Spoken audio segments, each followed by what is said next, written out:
Kim, can you hear us now? Yes.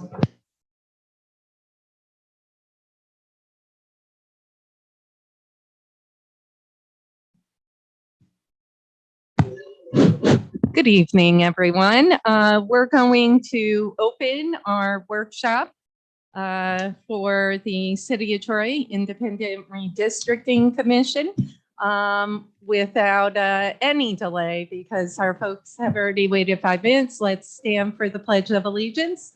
And how about Councilmember Soriento? Lead us in the pledge. Allegiance to the flag of the United States of America and to the republic for which it stands, one nation, under God, indivisible, with liberty and justice for all. All right, we'll do a roll call. Councilmember Gully. Councilmember Ash McPherson. Here. Councilmember Steele. Present. Councilmember Mann. Present. Councilmember Conley Wilson. Present. Councilmember Soriento. Present. Council President Mantello is here. We have 7 present, 0 absent. Joining us this evening is also the mayor, Seamus Donnelly, our legislative assistant, our clerk, Maria, and a couple members from the public. And I would request our Independent Redistricting Commission introduce themselves, and I'll let Jill Nagy lead the charge. Members of the City Council, thank you very much for. Oh, Jill, do you Thank you. mind introducing? I will. Oh, I will. perfect. Thanks. Thank you very much for having us here. And this is what we'll be discussing this evening. But before we do, let me introduce the commission, well, my team, our team. I'm Jill Nagy. I'm the chair. Agnes Zink is the vice chair. Mary Sweeney is our secretary, and Mary was also our lifeline to the Board of Elections and was able to get maps and information for us. Our data and mapping committee, Robert Martiniano, Blaze Hardley, and I know you, Peter Kehoe. And we also had a report writing committee. That was Robert and me, and Jerry Ford, who I don't think is here this evening. And Jill, we really want to sincerely thank all of you for your hard work, your dedication. Wait until you see it. Well, we're looking forward Wait to till it. you all see what we did to your districts. That's like the car ride home. Thank you before you get home. So. Okay, this is where we started. This is the current Troy City Council districts. These are the populations, and if we can move that over, you can see the percentages of population in each district. The chart is also in the pamphlet in front of you. Oh, there it was. There you go. Okay. And you can see that District 6 is well over the 13 to 18% limits. 3 and 4 are very close. 3 is just below 18. 4 is just above 13. That's a little less of a worry because there's been so much residential development in District 4, especially even since the census, and more is coming. But anyway, that's where we started. A couple of observations as we were looking at census data. Troy is a remarkably diverse city, racially and politically, and that diversity seems to go across the city. So even if we wanted to gerrymander, I don't think it would be possible. And the other interesting thing, we looked a little bit about voter registration, even though that wasn't one of the considerations. And a very large number of Troy voters are not affiliated with any party, which I guess explains why a Democratic city has a Republican city council. Okay.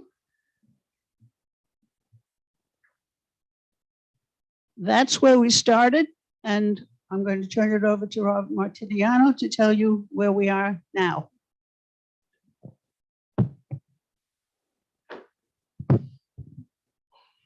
Okay. Hi, everybody. All right. So apologize. I'm going to walk and talk, I think. So I wanted to at least give you some background on what we did and how we did it, just so you have some understanding. There's some free software out there, or some open source software that we use, District Builder and DRA 2020. And the reason why we picked these two things is that it had a couple of things. It had geographic level at a level we could use, block groups, and I'll explain that. And it also had the census data. Some of the other software that was out there was missing one or both of those. The other thing we did, we built it at a block level. So there are a number of ways you can look at geography within a city. Blocks, block groups, census tracts, and the city as a whole. And since the block is the smallest group we have, we can it makes it easier to build around the blocks and build up. So just a couple of things, the 2020 census with 51,401, and if they were to be even, it would be 8567. If they're all six, we're about even.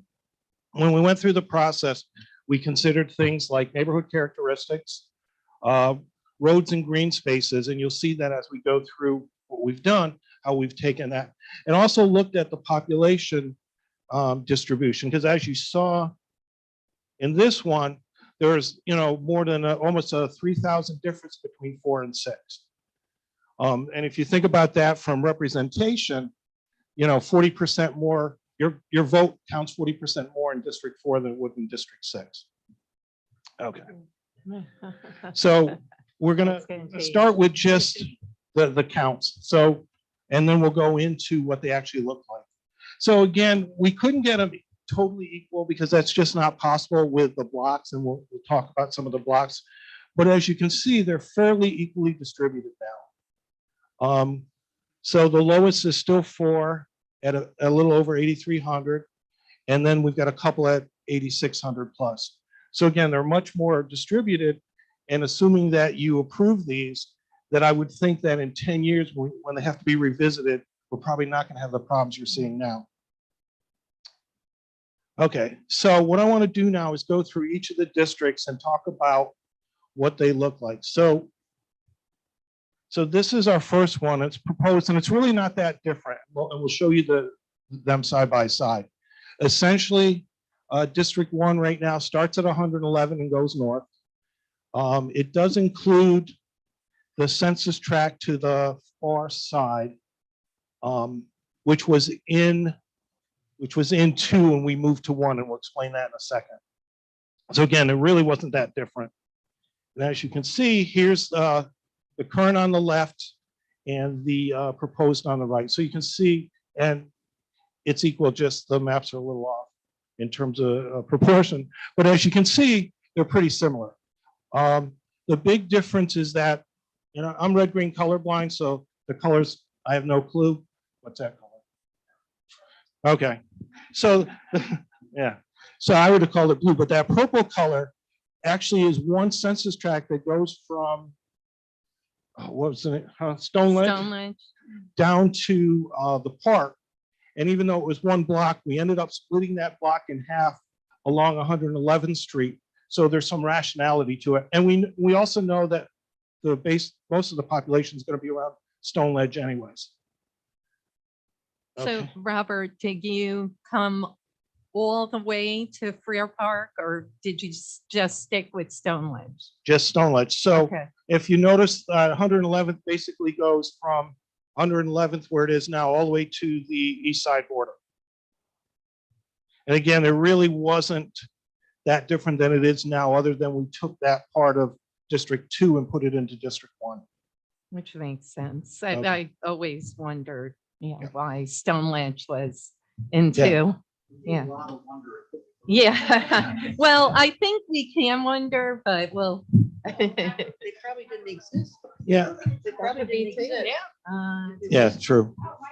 It might No, not have I been don't there. think it did. 10 years ago, it wasn't. Yeah. No, And it wasn't done. But, and again, I think we did a lot more with green space, really trying to understand green space. So let's look at 2 now.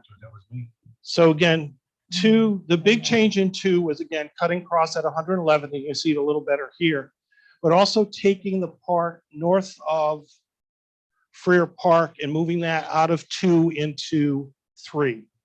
So it's, you can see, what color is that? Green, okay. So the green part, it used to be in 2, as you can see, and now we moved it into 3. And we followed Oakwood Avenue all the way out to the end. Mm-hmm. And you're putting that in 3. 3. That used to be in 3 with Miami Estates. And then they put Miami into 1. And so now you're bringing, yep. And Oakwood, Martin Luther, which is already part of. And we're keeping the southern border, Hoosick Street. So that didn't change. So really the north border and the south border did not change. Only the little part on the east side of Oakwood. So Oakwood remains the boundary. Correct. Yep. And then, oops, sorry. And now you see the 2 of them together side by side, current on the left and proposed on the right. And again, as you can see that, is that purple? As you can see. that- Robert, do you mind if council members ask while No, you're going? not at all. Perfect. Just, go like normal through the president and feel free to ask. Yep.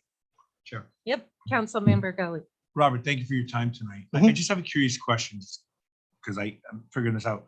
There was 9,034 population in District 2.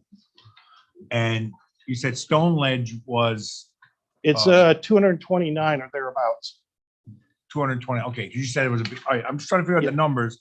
So And you brought it down to 86, 87. yes, So is that just that? It's so it's partly Stone Edge and then partly Stone Ledge and then partly that purple part. By Oakwood. the peak on Oakwood there. You mind? Did you add anything to it? Because Oh, go for it, please.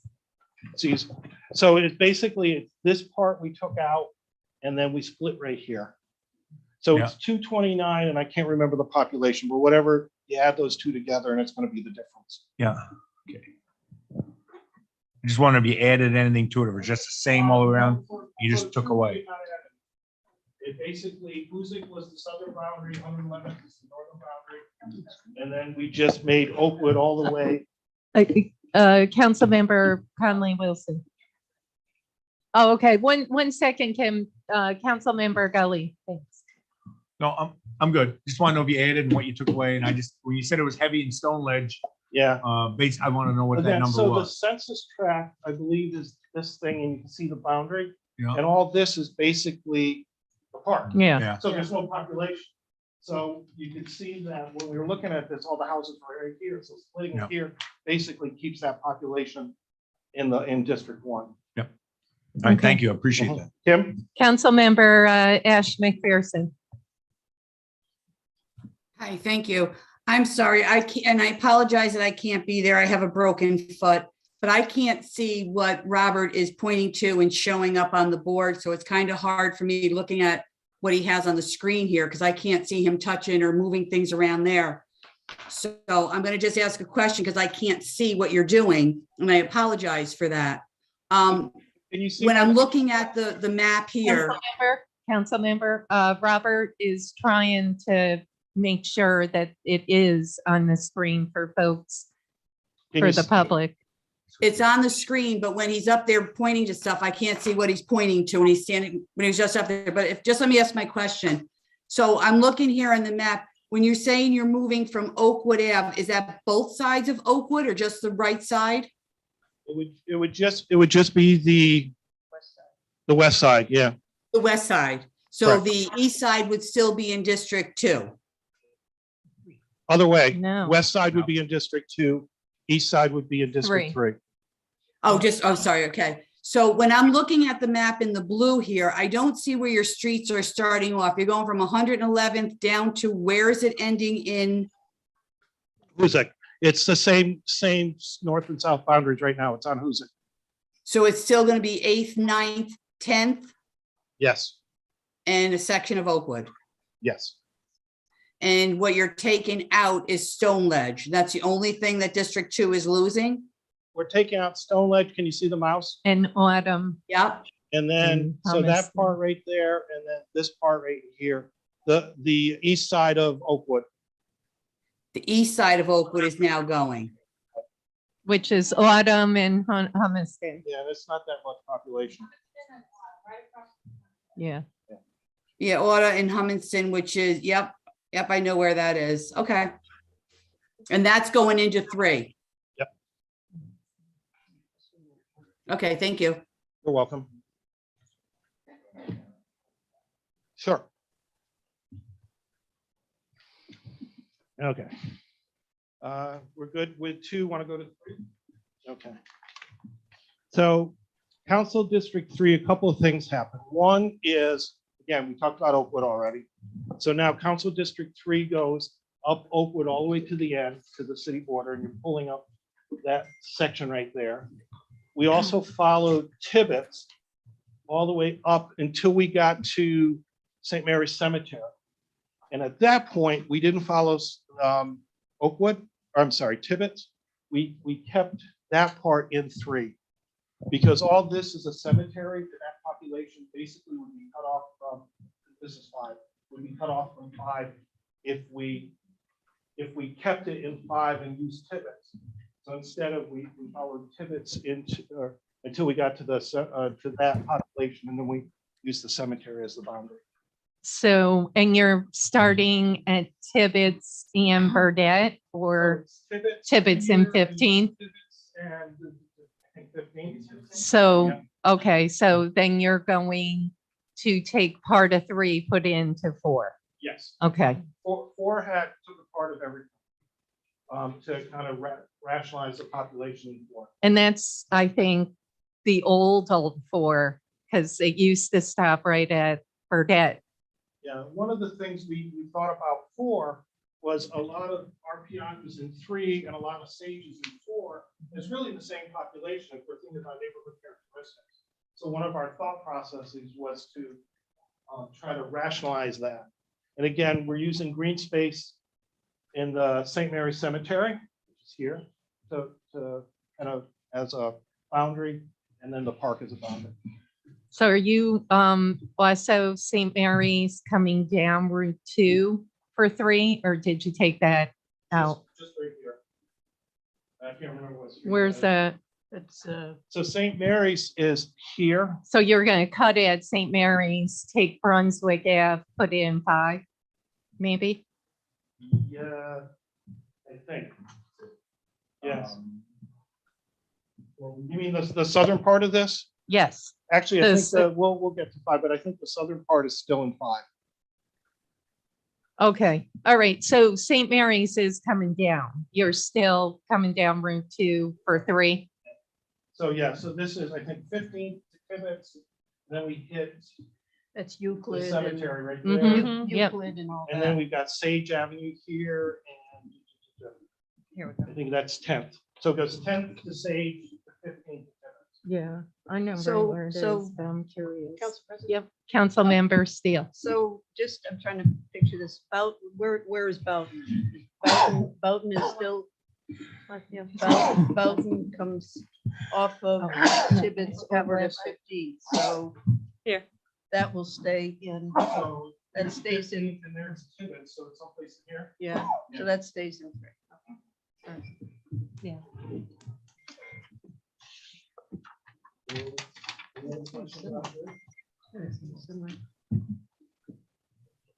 Sounds like it might be, Robert, it sounds like you might be actually going back to the old district for 3. I used to represent it in the 90s, that's why. There, you know, we felt as we Sorry. started looking at. No, I was like 15. Yeah, She lied on her application. You couldn't vote, but you ran. exactly, exactly. Things were different back then. We didn't feel that the current council districts really did a good job of representing the green space, as well as the roads. The natural boundaries in general. So four is the biggie. Oh, that's. Oh, yeah, that's- yeah, let's- Sorry, the comparison of free, current, and proposed. So what do you, so you're, okay, so you're going to go or you're going to go west, how far off of Burdette are you? You know what I'm saying? Like over by RPI, how far down are you? Yeah, Down to A lot 10. of our guys gonna be in four now. okay. So Beaman Park, how far down?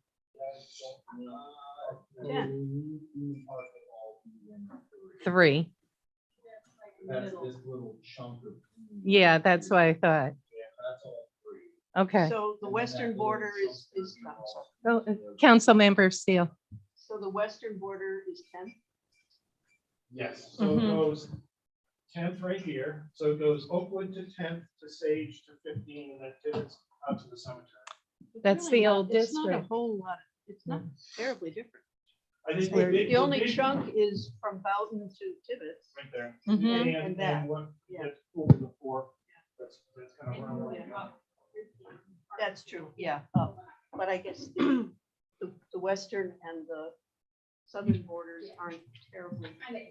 Yeah, yep, Yeah, right, as you can see. yeah. It's cleaner. So here, right, here's Tibbetts, and so this section ends up in, will end up dropping into 5.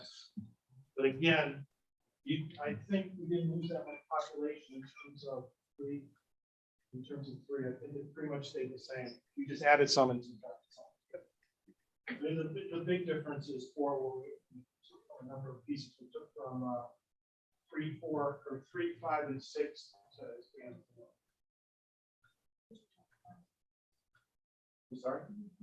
Sorry. So here's 4. And so as you can see, we started with Hoosick, which was always 4. And now we're dropping down to Canal Street, which expanded south. We also use Prospect Park. And then we got the big census or big block with RPI. So it brings it up to, again, about 8,300 from 6,300 in terms of the population size. And again, we think it's more rational. One, which you're using the park as a boundary. Again, right here is the northern part of Prospect. And we're also using, we're pulling RPI in, or at least parts of RPI. And Robert, you're going down to Canal. Yes. How far up are you going from Canal? Canal to, Going east? where are we? Oh. Canal. I think, what is that? Whatever street that is. Hill? Killing Spring. Yeah. So this was actually one of the places where we actually split some census tract. This census tract in here, these two actually are kind of broader. This one to the left has no population. This one in the middle has 19, but we felt that using Canal, just cut all the way across Canal made more sense. Again, we're not seeing, the number of people that would have packed is minimal. And Little Italy now will be in 4 completely. Yes. That's not the bill, correct? Yeah. Yes. Okay. There's the houses. Because it was always odd how 4 and 5 were split up and 5 came up to the east side and Well, both 5 and 6 went east and west, and we're trying to make them more north and south because the city really runs north and south and it's narrow. Yeah. And we don't think, and as we looked at this, we looked at the population in the neighborhoods, we felt that the east-west split, especially with 5 and 6, didn't make sense from a number of reasons. But all right, so here are the two differences. Robert, can you go back just 1 second? Sorry. So 15th Street, Sage Ave, Tibbetts. Okay, so it's picking up quite a bit up there. And again, it goes from 6,300 It's currently to 8,300 and change in both places. And Prospect, you're going all the way up to 15 on Congress? Yes. So there's Prospect Park and there's whatever little street that is, which I don't Yeah. remember off the top of my head.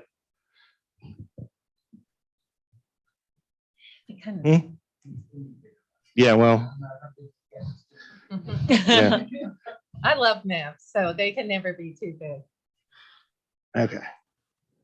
So, so here are the differences. And as you can see, we rationalized. Again, we kept the northern border the same.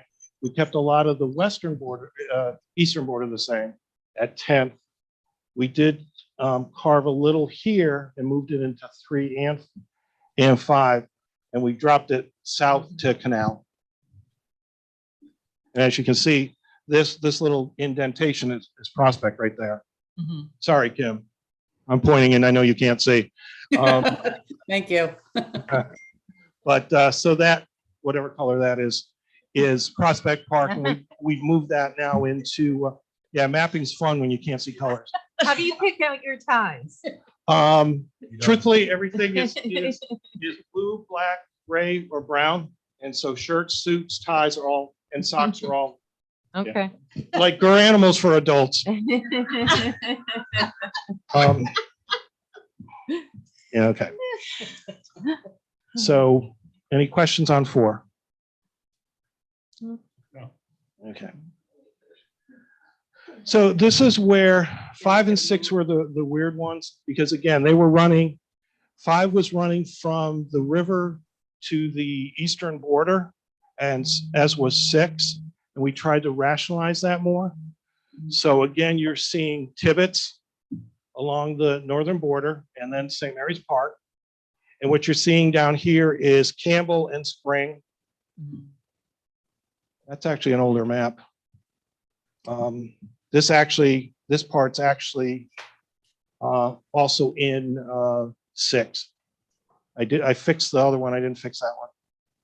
But Campbell is the break here between 5 and 6. It goes Campbell, then it goes to Vandenberg.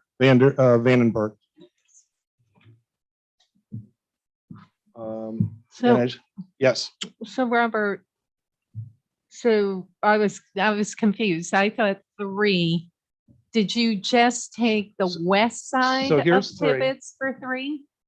Yes, so it'd be essentially the north side of Tibbetts would be in 3, and the south side would be in, or the south side would be in 5. Okay, so you're taking the lower part of Tibbetts from Burdette to, There's Burdette. And Tibbetts runs left and right of Burdette, and then goes up kind of northeast.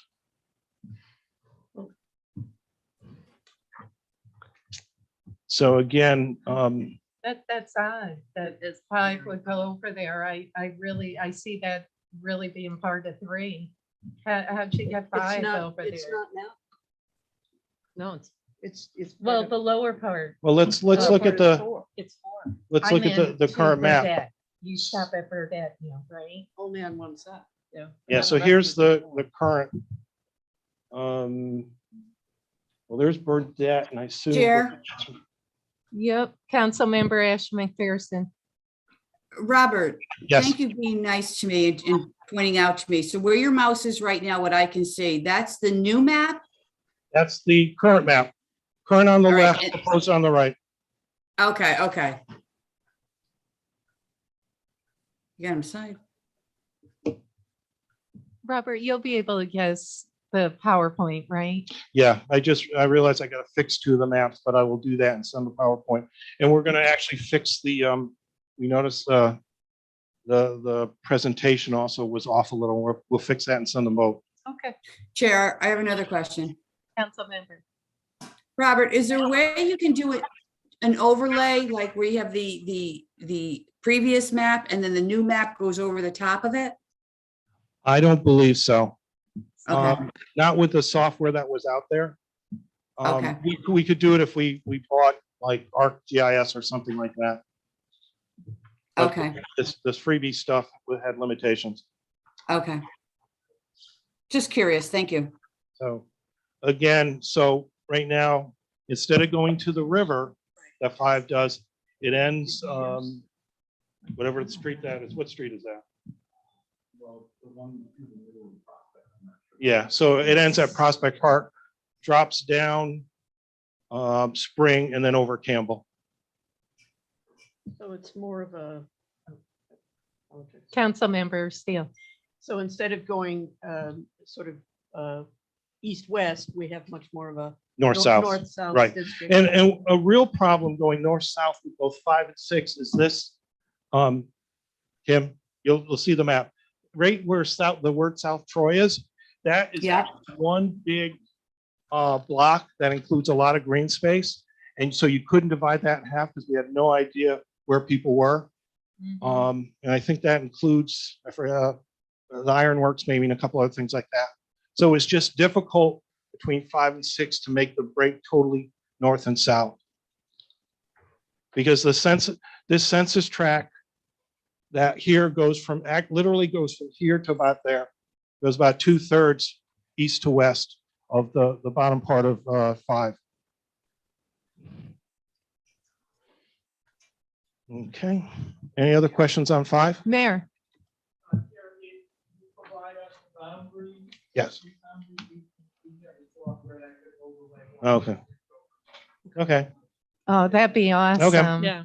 I was wondering why Steve popped over. Thank you. What'd he say? What'd he say? We can, the mayor said, yeah, that the mayor said we can do the overlay except for your district and you. Okay. I know he said, he didn't say that. I know. Thank you, I appreciate that. Okay. And so the last one is 6. Actually, we do have, and as you can see, again, Spring to Campbell down to Vandenberg, much more rational than it was. Yeah, and it goes from Canal down to the southern border of the city. And as you can see, again, there is no good way to divide it north and south. We played with different configurations with both this and Council District 4 to see if there are better ways to do it. And there's not really good ways to do it either of them, any of these on this part of the city. And Robert, how far up Campbell do you go? You go to, Spring. so Spring. Emerald Greens will still be in 6? Yes. Okay. So it goes Spring to Campbell, then down to Vandenberg. Keani's the only one who won't be able to run. Keani will She'll have to be move. taken out of her We'll district. have to- I was wondering if she's gonna be my councilwoman. Okay, so I'm We're together. processing it. Okay, so Spring. Vandenberg. 456. And, okay, so you go to Spring, you stay on Campbell. You hit Spring, so where's Hillsview Heights? Would that be in 5 now? That's Griswold Heights, Hillsview, that whole area. Griswold Heights is right in this little corner right there. So that's actually in 6. So you're gonna keep Griswold, what about Hillsview? Hillsview are the homes behind Griswold? Are they? Are above hill, so they would be like 6. So you keep, South. okay. And do you take all of it? Because the odd part, the old district had on Madison, the right side was 5, all the left, Griswold Heights and all that was 6. Do you combine? Because I think Madison is still in 6. I think it goes right there. If I remember. Did you take all of Madison, put in 6, hopefully? Because it was split down the middle, 5 and 6 before. We'd have to. Council President. Can you see it? I can't see anything. You see, they're saying on the paper, they're saying on the paper. Madison, I think, is fully in. This is where Emerald Greens. Oh, yeah, and it's not so- shaded. Yeah, I got Emerald Greens, not in Not shaded. 6 on the proposed. It looks like it's being You took redistricted into 5. Donegal and Colleen, and That's all are Emerald they Greens. in 5 now? Yeah, so is I'm that easier to see? totally confused. that would be. Oh, That would be crazy. So you guys will have to move. So wait a minute, so your proposed 6 is also, now I'm really confused. You have 6, you took Colleen and Donegal and the Hudson Valley area and you put that in 5? Yes. When we were trying to divide things up. we were looking What? When we were trying, this was, So you're not we spent in massive district. amounts of time just on this piece. So council member Soriento will not be in the district because Emerald Greens in this is not proposed to be in 6. That would be true because that's south of Campbell. And south of Campbell would then be moving to 6 because we're trying to split it citywide as opposed to Yeah, on council, that weird angle. So moved out of my I- district. council president. Council member. Conlon I Wilson. too would not be in my current district that I'm representing. So, When we did this, we didn't know, I didn't know where anybody lived. Other than, I know where Tim was, which is my district. Mhm. But other than that, we did, agnostic to where council people live. Sorry. When You we, kept me. I know where you are, Kim, but You kept me. we were agnostic about where people live because we did, we want Oh, to take yeah, as much politics out of it as possible. And I'm just obviously learning as I talk. I guess I'm just, so 5, you're gonna take Hudson Valley area. So what's blah, blah, blah, let's see, we have Stowe. So you took so Morrison would still be in 6 or not.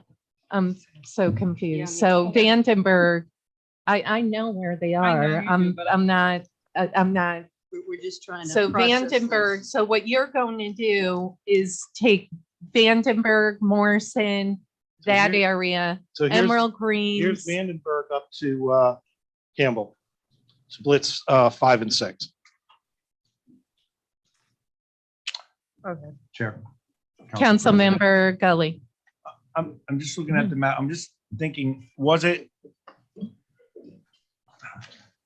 I don't want to say the easiest, but I'm just saying, was it more adaptable to do these last 2 this way instead of bringing 5 down this way and keeping some sort of resemblance to the districts Yeah. as best you could instead of just jogging them out?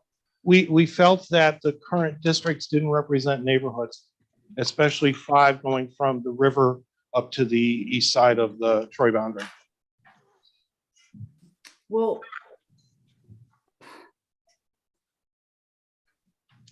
I mean, there's really no good way to do these. I guess all right, so 5 now is going to have South Troy. It's going to South Troy Canal. South Troy Canal, Mhm. come up Pine Woods. But then what I don't see is how you're coming down over to Emerald Greens, like Right. you're doing almost a horseshoe. You know what I mean? No, And upside down. no. so District 5 doesn't have Canal Ave. Something to think about here geographically when you're looking at these. Most of that area that you see being moved south is the Burden Preserve.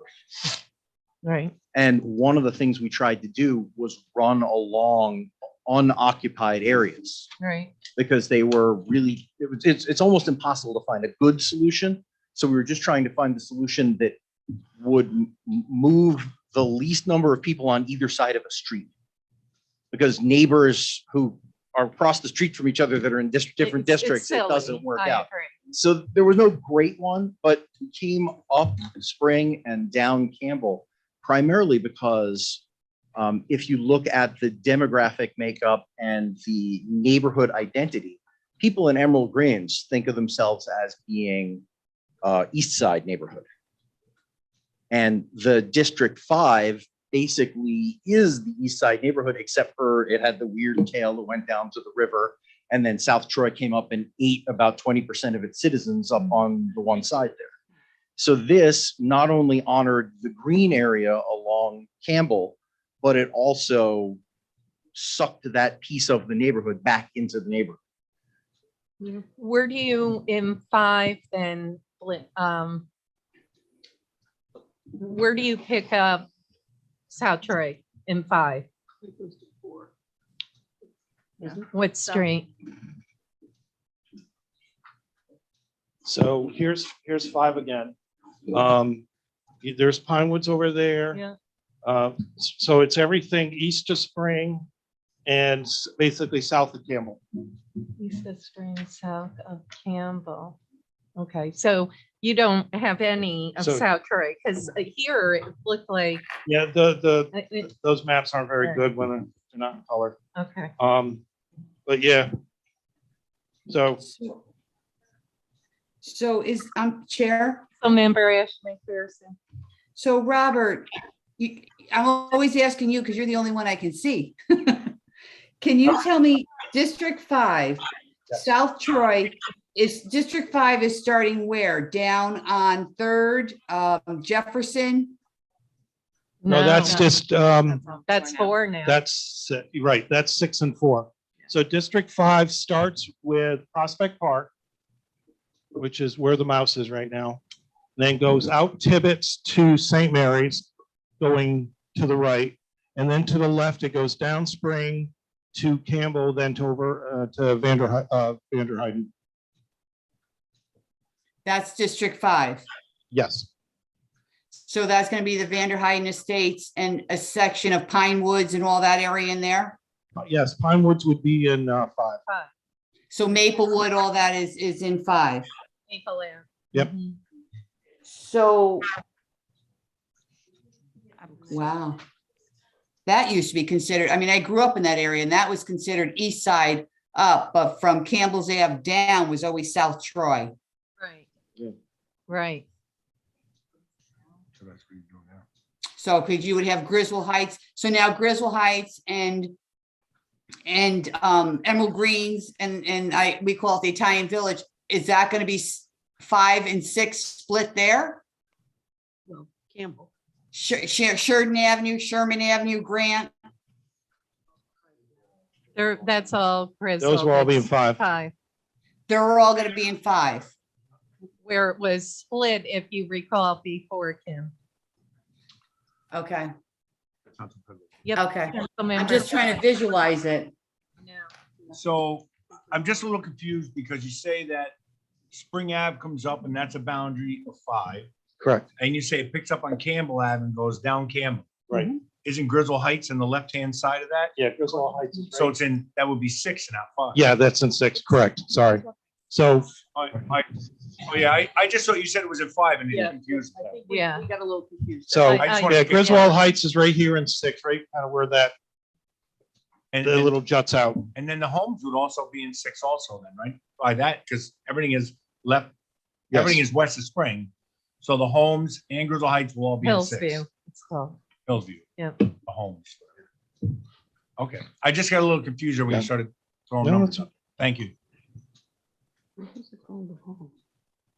Hillsview Heights. So again, Homes behind Griswold. so again, this is old 6 and new 6. As you can see, we've expanded it north and cut it again. This part of South Troy moved into 5.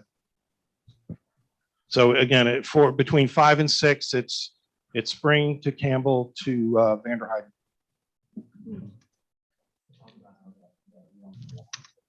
Huh. Yes, and Blaze made a good point. There are 1,000 people in this block here. And so to move that, which we looked at, would set everything off in terms of being over percentages and whatnot. So, I mean, there were a couple of blocks like that you had to figure out. RPI was one, and that's one where there was enough people that you had to be careful about where you put it. Yeah, some of the neighborhoods are very deceiving in Yep. terms of population. Yeah. Yeah. And then, so then we actually have the current on the left, proposed on the right. Hopefully the color's a little easier to see. And as you can see, you know, again, we didn't do much with 1 or 2. 2, we Yes, you did. did propose 2 in terms of up there. But you know what? There's not that much of a population up here. You know, No. while it looks big, it's a Yeah. very small population. Geographic. Mostly commercial. Yeah. Mhm. Again, the big changes, I think, were 4, 5, and 6. And a little in 3 as we took things away from to So- kind of build up 4. So what's the commission thinking? I was thinking a couple public hearings. We'd be happy to partner with you on them if you'd like, or if you want to do them. What were you thinking, maybe, Jill, next steps? We I were mean, when- thinking that this is our proposal to the city council, Okay, so now it's ours. and we're ready to retire. So, Okay. except that if there are going to be public hearings, of course, we'd be available to testify. Perfect. We'll fix the presentation as well as that, and get you better copies of that. And we'll try to get. I can't hear. Robert think- said they're going to fix the presentation, clean it up a little more. We can help. The mayor also got the planning And I'll department reach out to help out. your group to do the overlay. As again, you can see them here Right. on this Yeah, I map. like that. But we'll do the overlays. We'll clean up the report a little because we saw that one picture went off. And I see how you really tried to go north and south. I mean, this really shows how you really did try to go north and south where they were east and west. Right. It's very interesting. Yeah. Chair? Yes, council member.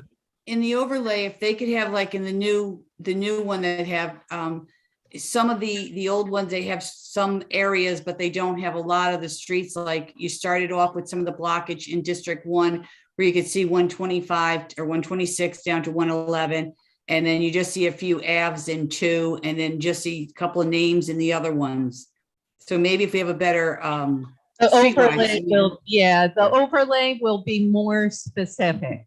And perfect. that's what I want to get, because I That's know, what I need, you yeah. know, I've walked the city too many times to count. Yes, I know each street. So for I me, know. I want to see the streets. Yeah. Well, the interesting thing, Kim, is that the one on the left was one software where you could see the streets much better. The one on the right was the other software, which was easier to manipulate with the colors. Okay. Yeah. So it's a lot of it was software dependent. No, I get it. I think you guys did a great job in putting the way you did it. I just need to see, I'm visual. I need to see more, like Council President said, she does a lot of walking on the streets. I know a lot of different sections as well, and as many other council members. So we just want to see a little bit more detail. Nothing that you didn't do anything wrong. It's just that it doesn't show it. It's different. Don't Yeah. forget, the resources that you all had. Absolutely. Mary, thank you. I mean, I know that the Board of Elections helped immensely, and, I really can't thank all of you enough for We the did, work. again, as Jill had said, we did look at population breakdown by race and ethnicity and by voting. And as you can see, I'll start with the voting, that this was who voted how, regardless of party affiliation in the 2020 election. As you can see, and all Troy was more Democratic, and basically 3 are above the Troy average, 3 are below. And the same thing with race and ethnicity, 3 are above the Troy averages, 3 are below. Interesting. So we did end up creating, because of how they ended up 2 majority minority districts, 2 and 6. Is that in here, Robert? Yes, it's at the end, Okay. yes. Again, it wasn't something we looked at, but at the No, end, but we were then able to, Okay. because they did include that information in the software, we were able Yeah. to look at it. It's interesting. I love stats.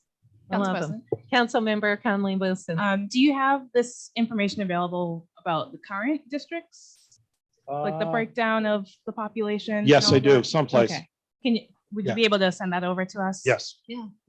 We'll add, is it in there? but not, I don't think it's, did we break it down by voting and by race ethnicity? Yeah, we can do that. I've got that. Interesting, yeah. We'll add that to the, presentation. And you're all, even though you're retiring, quote unquote, you'll be available for questions and all that good stuff. Correct. Good. Is there anything that anyone would like to add? I mean, I must tell you, I know a lot of time and work and energy, and I know all of us. Thank you immensely. Sorry, Jill. I just wanted to say that this was a tremendous team, worked well together, completely nonpartisan, in spite of the fears in the beginning. And this is our result. Excellent. Thank you. Thank you.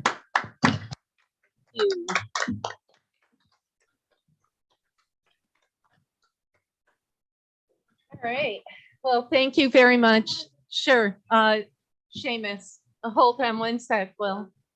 The version of the report that you received by email has the color maps. So it may be a little bit clearer than the hard Oh, copy. okay. Okay. Thank you, Jill. I, on behalf of all of us, we just once again want to thank all of you and, you know, Agnes, Peter, Mary, Robert, Jill, Blaze, and Jerry. Thank you so much. Thank you.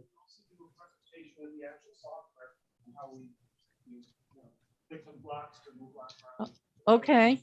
Okay. You know what I'm thinking? If you wouldn't mind, maybe before one of the public hearings, the first one, if you wouldn't mind, and you don't all have to be here if you can't be here. But if a couple of you to kind of do the presentation one more time, and by that time we'll also have the color, not as much in detail, but just we'll have the overlay. So, Yes, Peter. I don't think that's Peter. There it is. Sorry. it is now. Yeah. I just, I shared the frustration that I see with some of you in trying to figure out, you know, the streets that are included in a particular district. The software that was used to create this can be zoomed and you can see all the streets. Okay. So, but, you know, you can only get so much on the paper. So at some point you may want to, maybe the city could do it, create a map that shows you the streets. Yeah. A large map in order to get the names of the streets on it. So, or Robert is very adept, as is Blaze, with manipulating that software that's available. So maybe they could help you or the city get maps that you could, because the public is not going to understand. No. You know most of the streets, but a lot of the public Yeah. won't know.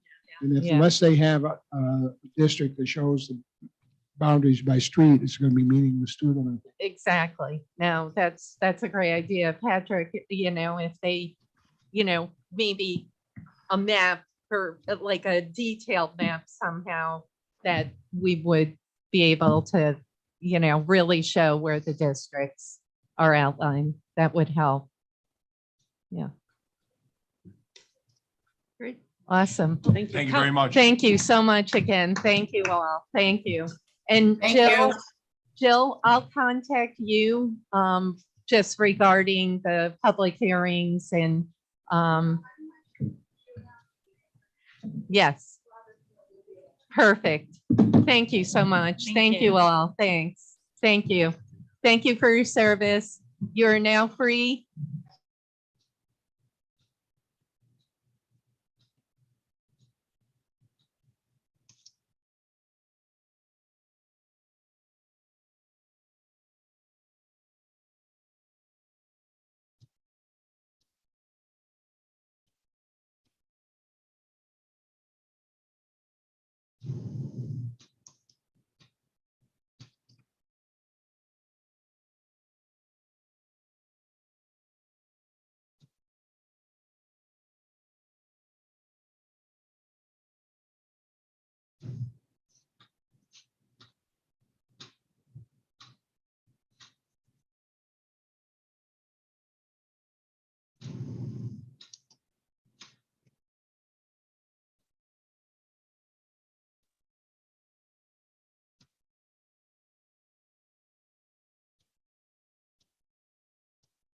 Using.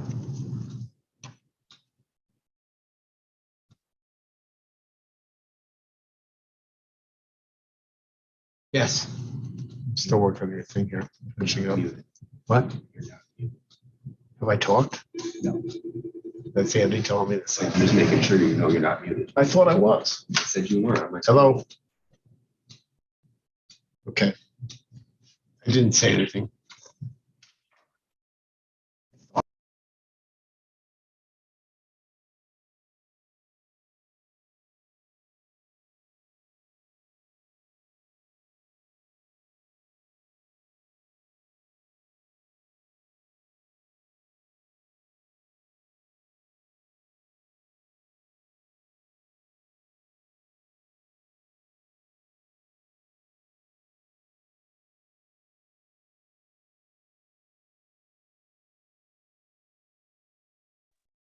Where'd everybody go?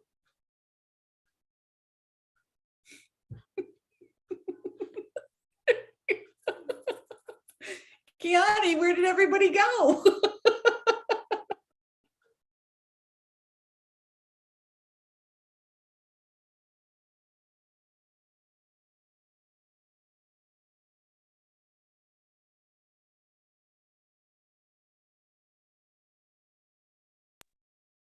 Hi, Ken.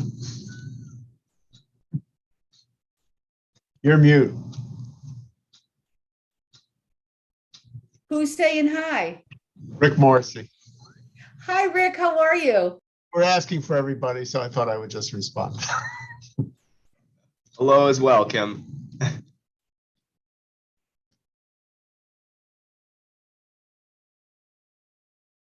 Kim, you're still muted.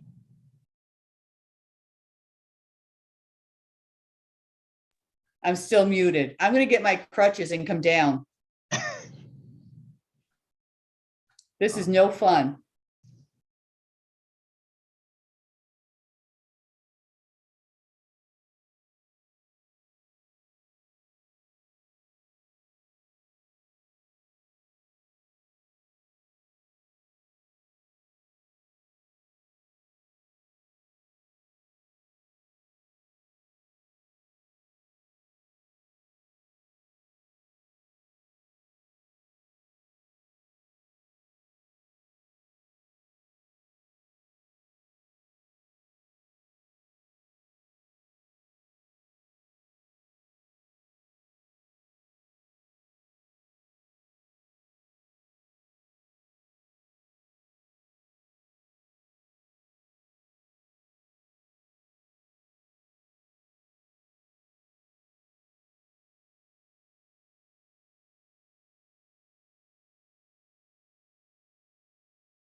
Kim, can you hear us? Kim, can you hear us, Kim? Do you hear? Hello, us? Councilmember Ash McPherson, can you hear us? Nope. You're on mute. Maybe. I can now. Okay. Hi, welcome back. All right. Where the heck did you go? Outside. We are now going to open the finance meeting. I want to welcome everyone to the finance. If we could all stand for the Pledge of Allegiance, and I will ask Councilmember Ash McPherson on her bum foot to lead the pledge. I pledge allegiance to the flag of the United States of America, to the republic for which it stands, one nation, under God, indivisible, with liberty and justice for all. Wow. She must have did that. Speed dial, huh?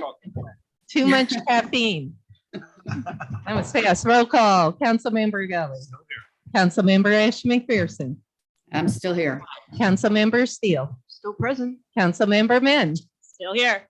Councilmember Conley Wilson. Present. Councilmember Soriento. Here. Council President Mantello is here. We have 7 present, no absent.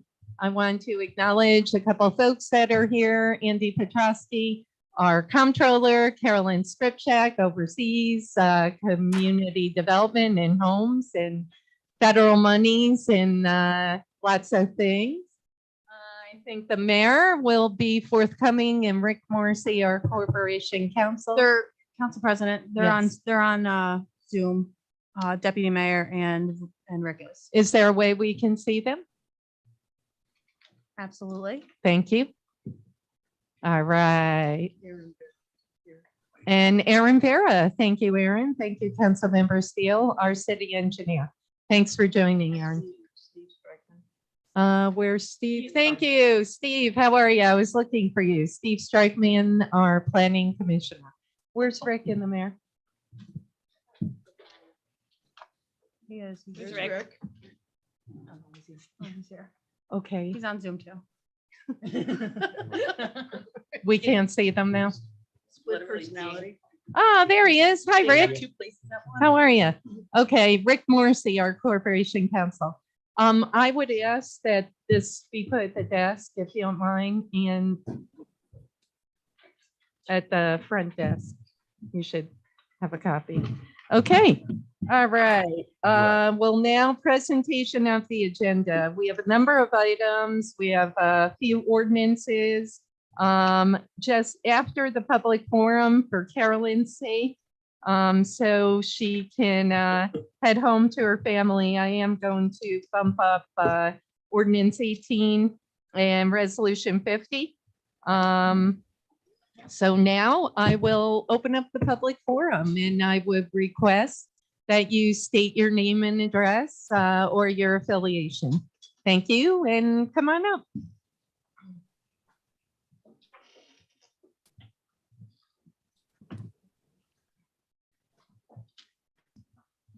Good evening, council. Thanks for having me tonight. My name is Bill Walsh. I'm with the operating engineers, local 158 out of Albany, New York. Just gonna move this a little bit. I'm here to, some news that's come to our attention that possibly the city of Troy is trying to either delete some of the apprenticeship program or delete the whole apprenticeship language, I should say, which is basically in a lot of documents here in Troy. I just want to say that coming from a working town, I grew up in here in the Capital District. That really, it bothers me. It bothers me a lot. You have a lot of people here that have that actually work through our trades and have spent a lot of time going through our apprenticeship programs, have made a career for themselves and are actually doing very well. I'm going to read a prepared statement, which basically I did while I was out in the truck for a little while. You had some time to kill. I had some time. So basically, you know, the building trades in Albany were we're made up of about 15 plus trade organizations, and we're about 22,000 members strong. We've actually came in front of the Common Council prior to the COVID scare with numerous apprentices from several different trades. I'm going to say there was a lot of apprentices here, and I think Carmela can speak for me, and some of the other trade or council members can attest to that. There was a lot of them that actually were from Troy, Yeah. these apprentices. And it just goes to show how necessary this program is. So they were here to tell their success story about, and here in the Capital District, which most of these apprentices came from the Troy area. We are very fortunate to have other cities and counties involved in the apprenticeship programs. These cities and counties have language that's either similar or same to that Troy has adopted. Just to name a few, so neighboring towns, cities, we have the city of Albany, the county of Albany, Amsterdam, Saratoga, Albany Airport Authority, Colony, city of Schenectady, and the county of Schenectady. So almost all your borders have apprenticeship language in their documents. Just like you to take note.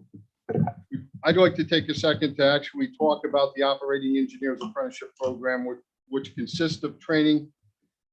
Basically, it's on hand in the field, and also classroom training. During the winter, there's a lot of classroom training because, construction, a lot of construction, unless it's in-house or in a building, doesn't get done. And in my field, we're basically about 8 months of the year. That's what we do. So in their first year apprenticeship, a lot of our students get the 10-hour OSHA that they need to actually comply to be on a lot of jobs.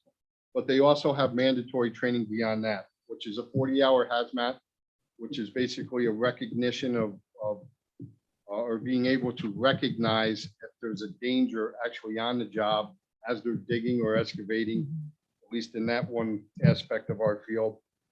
They get confined space training. We cover welders and so on and so forth. We have people inside barges. So they get this type of training. They also get some, safety training is like CPR. And they're also involved in a 4,100-hour program. So this program starts, and it's trying to get an apprentice at least 1,000 hours worth of work each year. So basically, in four years, they're trying to get to a journeyman status. Okay, so with that 4,100 hours, this is basically you're getting paid to train. I think everybody knows that. And then they have 144 hours that they do during the winter, which we consider related training. An apprentice in our organization starts off with a respectable wage comparable to the area standards. The rate consists of a benefit package that provides a pension and a welfare right off the bat. The rate starts, the actual wage rate starts at 60% of journeyman scale, and then goes up in increments in that 4 years, goes up 10% each time. So at the end of their 4,100-year program, usually around the 4 years, they will receive full journeyman rate. These rates give the opportunity to start saving for a home, possible future family, and creates revenue for businesses in the area and taxes for the city as they buy homes. The IUOUOE, which is the International Union of Operating Engineers, we spend nationwide, we spend about $180 million a year training our workers. We have a $340 million training site down in Crosby, Texas. Our training site, which you can see from 9W in Glenmont, New York, cost over $1 million a year to run. Anybody who takes a ride down 9W, goes over Normanskill Creek, you can see the tower crane there. Local 158 is invested in the first and only tower crane in New York State for training purposes only. We've dedicated almost $1 million for that crane. I mean, cranes are not cheap, and our members pay for this. And the only way we can do this is bring it up to apprentice, keep bringing apprentices in, train them as journeymen, get them back out there for good paying jobs. Certain, it's also come to my attention that certain associations and agencies are trying to discredit these established programs. It is our feeling that the building trades and these associations and agencies should be looked into deeply on how they run their apprenticeship programs. I worked in our graduation numbers. If you look at our graduation numbers, I'm sorry, it speaks for themselves.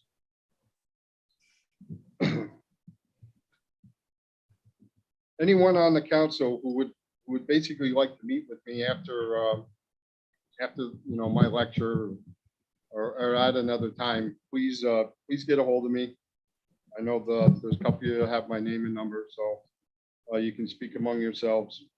But I also, the building trades and our apprenticeship program has actually worked very hard helping an organization in Albany, which maybe sometime could come to Troy. So I actually brought somebody with me, Pat LaFortune, from the MAP program, and I'll let him explain about the MAP program. But this is actually a direct recruitment for inner city people to get into the trades, to have a career that's substantial and something that they can be proud of. Do not get rid of this language, please. Thank you. Thanks for your time. Thank you so much, Bill. Thank you. Thank you very much. Pat, come on up. Nice to meet you. I've heard about this program, and it's so good to meet someone that's actually been through it, because I've heard about it. So take it away. All right. Pat, where do you live? Oh, Albany, do you live? Or Yeah, open area. awesome. All right, so first and foremost, hello, everybody. Do you mind? I'm so sorry. Just the mic. It's terrible in here. So Thanks. people online. Yeah. No problem. So hello, everybody. Hope everybody's having a great night. My name is Patrick LaFortune. I'm the executive director of the Albany MAP program. MAP stands for Multi-Craft Apprenticeship Preparation Program, and we do have direct entry into the building trades through the DOL, Department of Labor. Okay. Our program consists of two different programs, actually. First and foremost, we work. Wow, man, I'm sorry. I got to get okay. used to this. Don't worry about it. Listen, we're like you, so think of it as just talking over coffee. Yeah, I know, but these guys, they put me into these situations. Fair enough. So the MAP program consists of two programs. It's Project Phoenix and the actual MAP program itself. Project Phoenix runs from June to December, and that's our vetting system. We take people from the inner city, disenfranchised communities, we pull them into the program, and we give them the opportunity to touch and feel all of the tools, get a basic understanding of what each of the trades are. Traditionally, when you get into the trades, how they did it for generations, somebody was already in, and then they would pull in a son, nephew, so on and so forth. Here with our program, we have the opportunity to give people who don't have those connections and opportunity for a straight shot into the trades. The Project Phoenix is our vetting. So construction isn't for everybody. It runs from June to December. We work when it's 95 degrees outside until it's 8 degrees. So that's how we really know that our pre-apprentices are ready for the transition to the trades. Through that, we also work on tool recognition, tool aptitude to ensure that everyone can operate the tools. We work on math skills, because no matter what trade you go into, you're gonna have to do math. We work on financial literacy, because we're taking people who are disenfranchised and we're getting them direct entry into the trade, so that you're literally going from poverty to the middle class, essentially. So we work with financial literacy tools. I partnered with a couple different banks, N&T Bank, Sunmark Federal Credit Union, Key Bank. They are all a part of the financial literacy piece that we're building into our program. So that's Project Phoenix in a nutshell. Please duly note that everything that I'm going to say tonight, you're never really going to feel the full impact of it until I walk you through our facility. Okay. We partnered with the city of Albany. They actually purchased the old Castleman building on 29 Broad Street for us. So we own the building now. It's a big red, black, and green building. You can't miss it if you wanted to. About 11,000 square feet. So please, if you have the opportunity, I suggest that you come by, and I won't be as nervous because I'll be in my house. So after you finish Project Phoenix, you get transitioned into the MAP program. Now, MAP runs from January to April, all right? And I'm sorry, I didn't say this about Project Phoenix, but Project Phoenix runs from 7 to 3:30. It's set up just like a regular construction job. You get coffee at 9:15, lunch at 12, and then we're cleaning up at 3 to be going by 3:30. After you get through Phoenix, you get transitioned to the MAP. Our times switch. I don't know how much you guys know about the trades, but our program is directly mimicked via the trade. So we have a school portion as well, and that's what the MAP portion is. So that's when we get deeper into the math. If you want to become an electrician, you have to have very sharp math skills. So we work with Hudson Valley as far as I try to do everything myself. Well, I have to do everything myself at the moment. We're not for profit, so Yeah. I got really good at begging, so I might be asking you guys for money one day. But we work with different partners in the community, like Hudson Valley, for tutors, for something. I don't, unfortunately, like I said, we're just in the building stages. We started with 12 students last year. We're graduating 4. We have 2 young women, one becoming a pipe fitter. The other one is actually becoming an operator. We have a young man that's going into the tile setters and another young man that's going into the laborers. When you get into Project Phoenix, when you get into the MAP program, by the time you finish Phoenix, you have the general understanding of what all of the trades do, right? So now you narrow it down to 1 or 2, which is amazing because no one ever really had the opportunity to choose what trade they wanted to go into. Like I said, we really pulled into it via, a family member, so on and so forth. So you get in, you give me that, and then I set up itinerary. I set up a it's a curriculum. Okay. All right. I set up a curriculum based off of the trades that you want to go into. So that way, when it comes into you actually making that transition, I like to say that I'm training foremen, the foremen of the future, 4 men and 4 women of the future, because by the our program spans so long that if you make it from beginning to the end, you have a leg up on anyone that's going in the traditional route. So no, everything they bring me here because without the partnership of the trades, our community would never be able to seize this opportunity.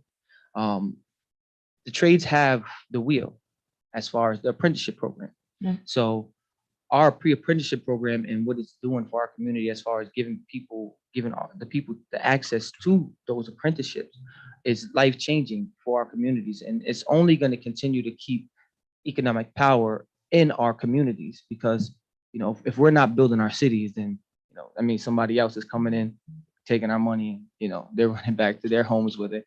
So it's imperative that, the apprenticeship programs stay a part of everyone's. You guys taking it off of your book? What's on a book? Said, all right, cool. So, the charter there you and go, the the charter, there code. you go. Yeah, It's I got important that it. it's on Yeah. everyone's charter. Also, very cool. I'm sure you guys are going to want to be a part of the city of Troy. Schenectady is very interested in becoming a part of it as well. Yeah. We work with the Albany County Land Bank. So through Project Phoenix, we get properties from the land bank. We're going to be renovating these properties with the students. So that, instead of gentrification, I call it reverse gentrification. We'll be taking our communities, rebuilding our communities, and then we're going to be selling them back to first-time homeowners in our community. Again, I feel like people make things harder than they have to be sometimes. Yeah. And We know that. Especially government. Like I was saying earlier, if you come down to this building and you just take a take a walk through with me, and let me explain this all without me being so nervous, you guys will truly understand if you don't if you're not getting it already, how detrimental this program is, as well as the apprenticeships through the trade. So I hope I got the job done. You definitely did. And you know, Pat, just so you know, my husband is a product of the apprenticeship program in the IBW. So super familiar. You know, I just, you know, full disclosure, so the council knows. There's been a little bit of a challenge implementing the apprenticeship program, as we know. So I did ask the mayor if we could follow up with a meeting with the trades, with Bill, with Kevin, the IBW, and all the folks to try to iron out how can we move forward together and how can we partner. I am so glad, Patrick, that you came, because I didn't know about the Phoenix or the map, but Siemens and others were trying to tell me about it because they're working with Hudson Valley also. But it just wasn't piecing together for me. So thank you. The trades have also invited us for a site visit to both your place, Pat, and the where you train, Bill. Yeah. Thank you. Their facility in Glenmont. They said to get a firsthand feel and a flavor would be invaluable. So I am hoping the mayor, myself, the trades, that we could sit down and figure out what are the stumbling blocks with the apprenticeship program. Let's work through it so we could get this working. Yeah, we know how valuable it is. So we want to thank you for joining us this evening, and don't be nervous. Okay. Next time we'll come to your house. We'll be nervous. All right. All right. Thank you very much, Bill and Pat. Thank you. All right. Would anyone else like to speak? Hi, Jessica. How are you? Good. No problem. You could actually, if you want, pull it right out if it's easier, whatever's easiest. Let me know if you can hear me, or you can hear me too much. Never too much.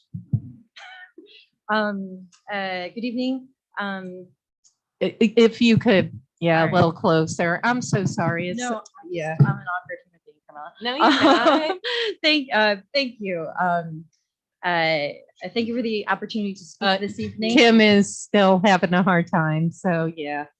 It's unfortunate you literally got to do this. Yeah. I just don't want to be too loud. you're all right. Okay, good. In addition to the submissions for the record sent today via email, I wanted to make the following statement on behalf of Friends of Mohican Tuck today. First, on the matter of the action under review, the public notice for tonight's meeting identifies the action under review as put a proposed amendment to the City of Troy's zoning map that would be pursuant to a potential project. However, this is not the action under review, as the action under review is defined in the EAF submitted by the applicant. The applicant defines the action under review as the development project itself and not just the rezoning. This raises yet again the question, what are you actually reviewing? The public notices consistently indicate that it is a review for a change in zoning, making reference to the larger project at times in passing and sometimes not at all. This means that it's not entirely clear what you are reviewing and what the public ought to provide input on. Secondly, stated by the council at the last workshop earlier in the month, that for this project, there would be a workshop for the public as the next step. This was repeatedly mentioned, and the public noticed, why is this committee considering the vote before that next public workshop? As I assume you have, but I've certainly gotten feedback from the community looking for that third workshop with public comment.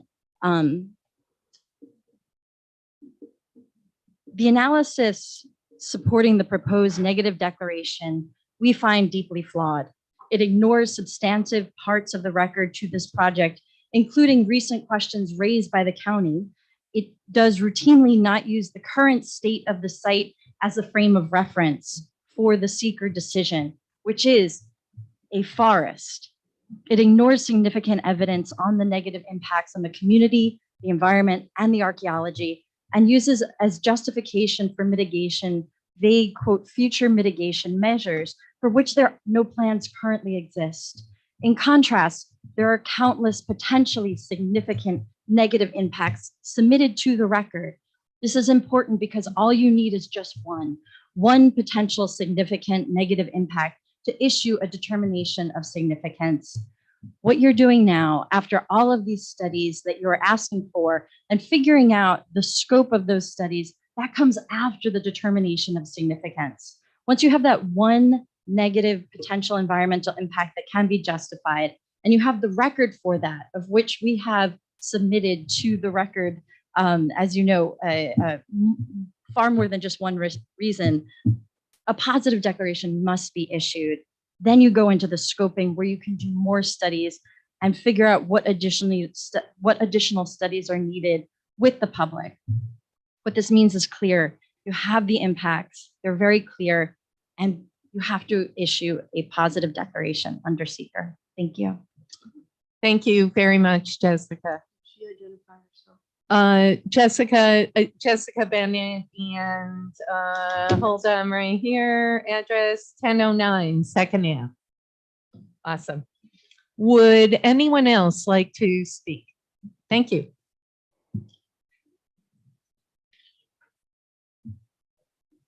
Hello, Mickey Dobbin, 18 Second Street. I just want to get up and basically agree with everything Jess Bennett said. I also want to, I'm very curious about, I thought I checked this agenda for this. I've always keeping my eye out for this thing. I've spoken many times against this development in general, and also the fact that there needs to be a positive declaration here. Not negative. And so I always check when the emails come out when there is a city council meeting or financial meeting. And I did not see this on the agenda. The next, I was only alerted to this today, and I'm just curious. Went out on Monday morning. Monday morning? Yeah. Okay. I don't think, but I would, in the future, I think they're alert, like the email, if there's changes to agenda, I think I checked It did go out. It did go out? did. Yep, Okay. the clerk sent it. I'm copied on it. That's how I know. Okay. And then a further question I have, just clarification, is that if the plan is to vote on this today, like the city council is the lead agency, right? But I mean, I just question if this is a city council financial meeting, I believe that would be more appropriate for an actual normal city council meeting. I just want to point that out. This is committee. And Okay. if you look at the agenda, the public hearing, there's an ordinance attached to that. So there will be a public hearing in May prior to the May vote. Okay. So the May vote will then be the actual, so this would move it to committee where then the May vote will be the actual Correct. final negative or positive declaration. Okay. Glad that's a okay. lot of questions I had. And honestly, normally we don't go back and forth, but this is important. So Right. Okay. I agree. I did have a lot of questions. And like I said, I only just found out about it It's recently, okay. and I've been very busy. But yeah, so then with that, I just want to, again, reiterate everything Jess said, and agree with her. And, I know I've been up here many times to say this. I am an archaeologist. I've read the things from both the Muncie Stockbridge tribe that I still think doesn't drive. Like I don't think the assessment that this can be a negative declaration corresponds with some of the things that have been raised both by Jazz, by Friends of the Monkey Talk, and also by the Stockbridge Muncie. And I just want to put that on record there. So thank you. thank you so much, Mickey. Thanks for joining us. Thank you. Thanks. Would anyone else like to speak on the agenda? Council President, Yes. I believe Dara. Yep. She signed up. Dara did sign up. Absolutely, Dara. We can loop you in. Hold on. Maria will access that.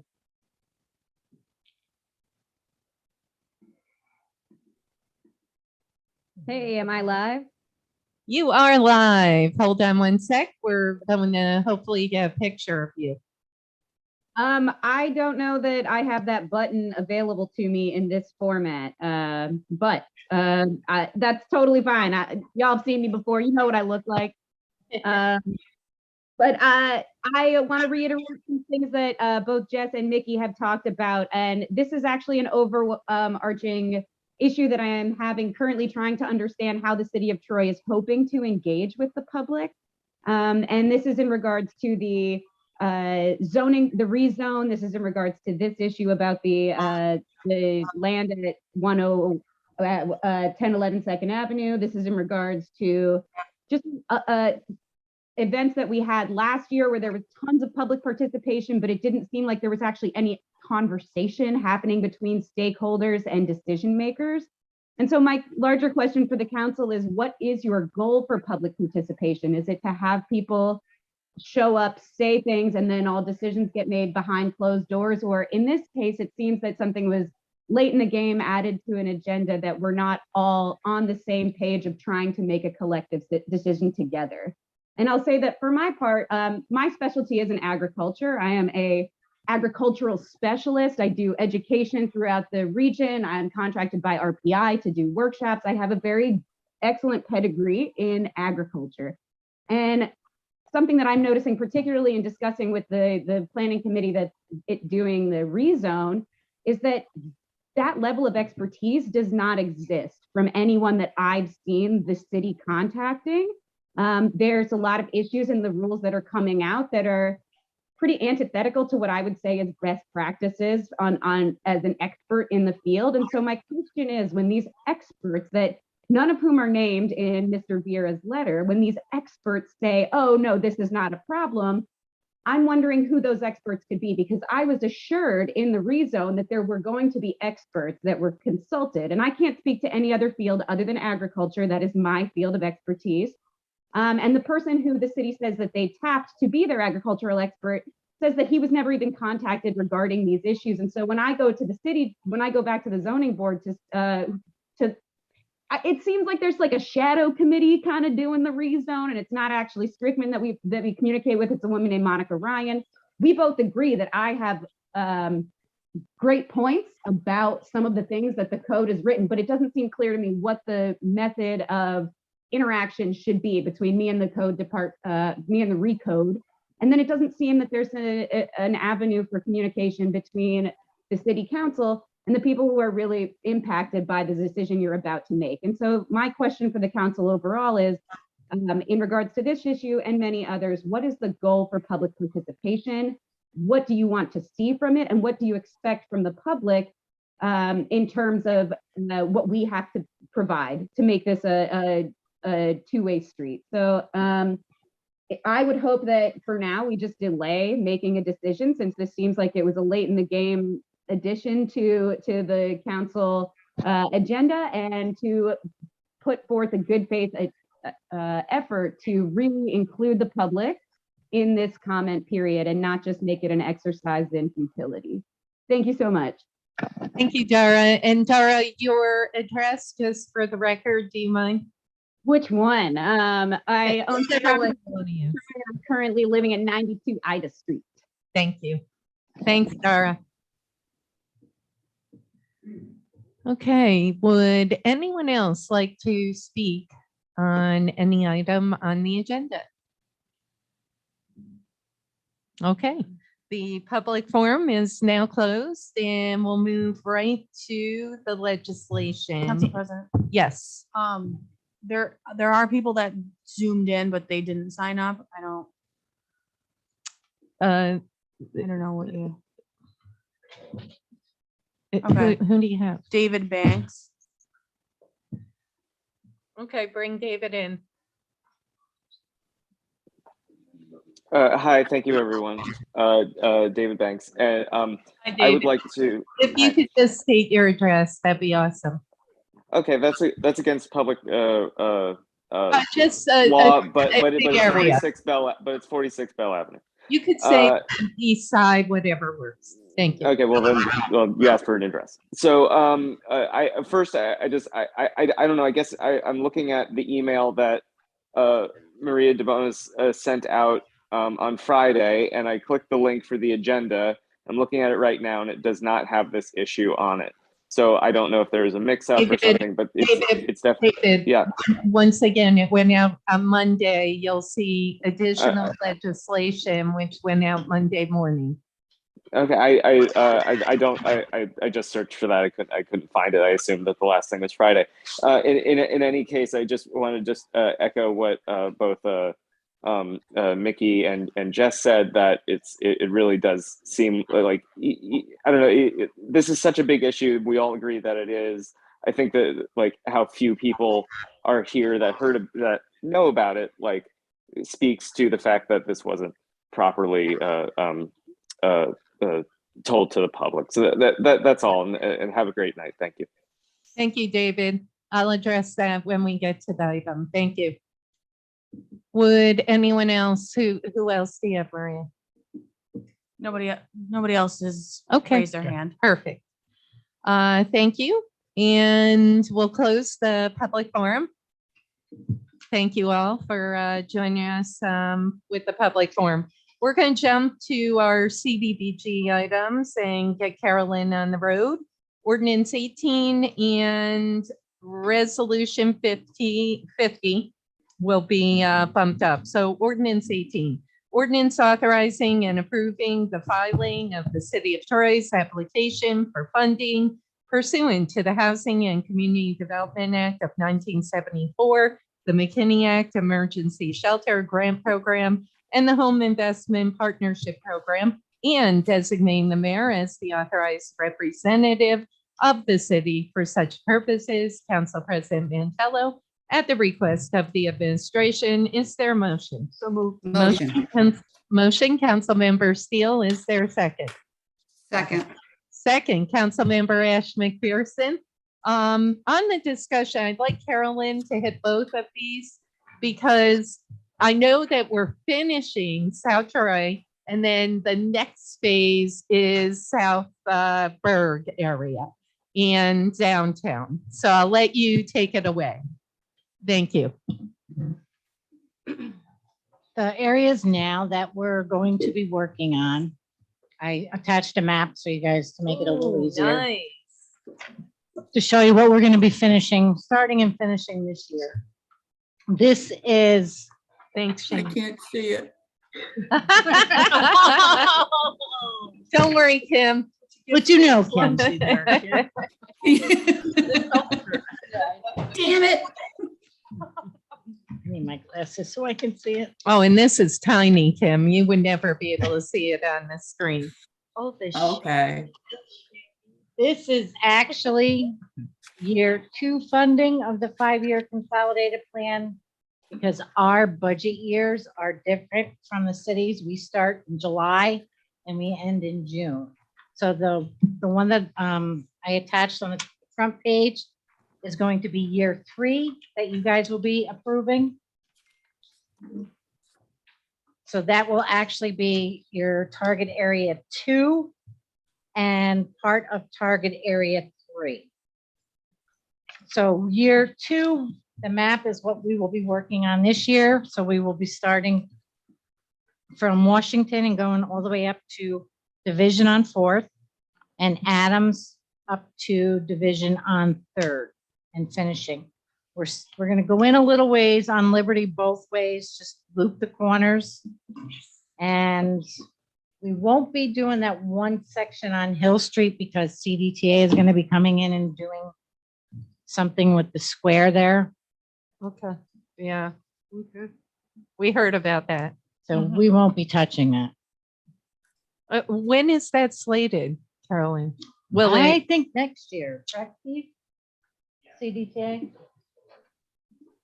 I think they're going to start it next year, but we need to continue on with ours. Okay. Yep. So after the funding years that you guys are going to be approving will be for the downtown from River to 2nd on State, I believe, right? Yep, State Street from River to 2nd. And then we will be starting on 2nd Ave from 101st to 104th. That'll be year 3 and year 4. And then 4 and 5 will be 5th Ave from 101st to 104th on the revitalization program. This is really helpful because I was getting confused when I read it. I'm like, wait a minute, aren't we finishing South Troy? But then I saw downtown Berg and now That's you're for the piecing- ones that you're going to be approving, but like I was telling Emily, with the way HUD funding is, you're going to approve this in May. We'll send the approvals to HUD. We won't get the funding until September, which puts us out of a whole year of construction. Yeah. So it's always a year behind. Yep. And Awesome. Congress still hasn't passed our funding actual dollar amounts yet either. So that's why we're still working with last year's funding. Okay. Hoping it stay the same and we don't Yeah, reduce. I would imagine, there's oodles of money. Yes. And there is. Carolyn, so the time frame you're going out, are the bids already complete for this year? Yes. Good. Callahan has agreed to continue with our old bid. Okay. Which is a bonus. Yeah, because prices have gone up, as we know. Mhm. That's good. That's good. Okay. And the comment period is for next year's, correct? Then For that next year. is out Well, right it'll now. be this year's funding, but not effective till July. Till, got it. 1st Yep. Is when it will start. But It's clicking now. but we won't be able to actually do anything until April of next year Okay. on that funding that gets approved. Okay. Council President? Yep. Councilmember Min. This is great.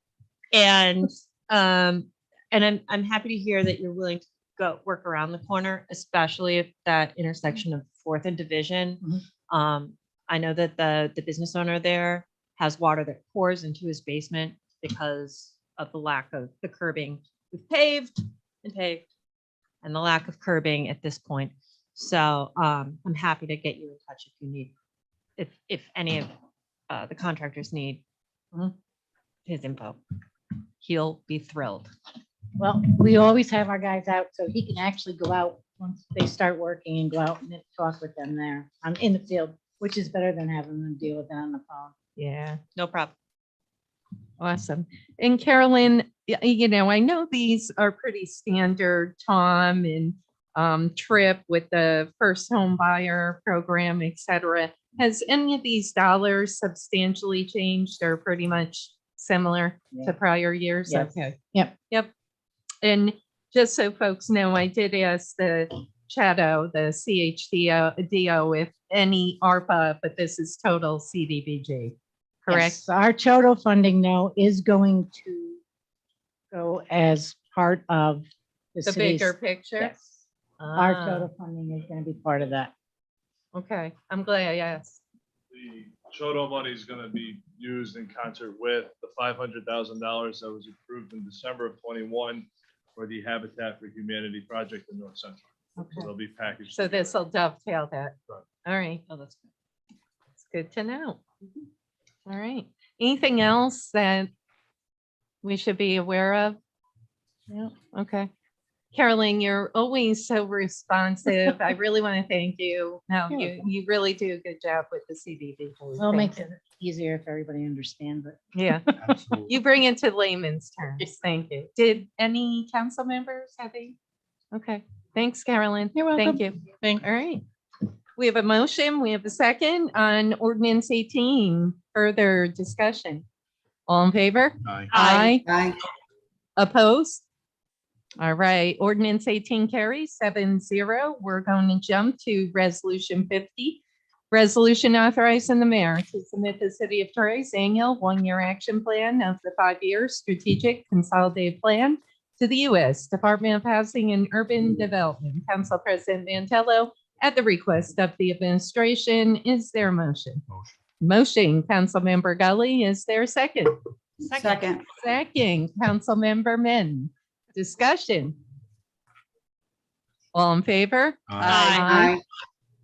7 ayes, 0 noes. Resolution 50 carries. Thank you. Thanks again, Carolyn. She booted pretty quick. Okay, ordinance 16. Ordinance amending the fund balance policy of the city of Troy's general fund. Council President Mantello, at the request of the administration, is there a motion? Motion. Motion, Councilmember Gully, is there a second? Second, Councilmember Soriento, discussion. I want to thank Andy. He put a lot of time and effort into this. Further discussion?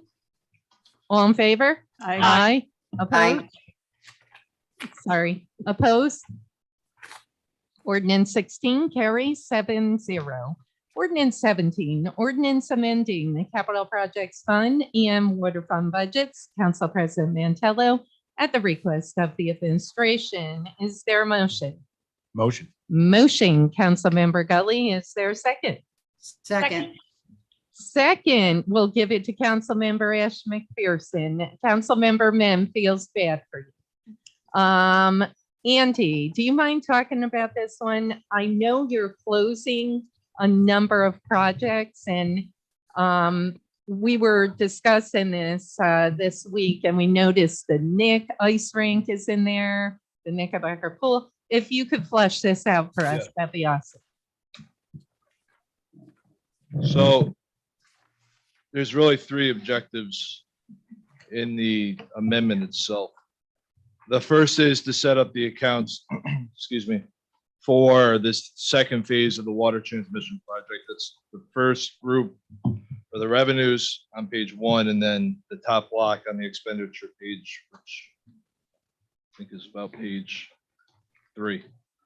The second block is closing out a multitude of projects. What's happened now is we issued serial bonds in January, which really closes out projects with the way revenue recognition works under New York State General Municipal Law.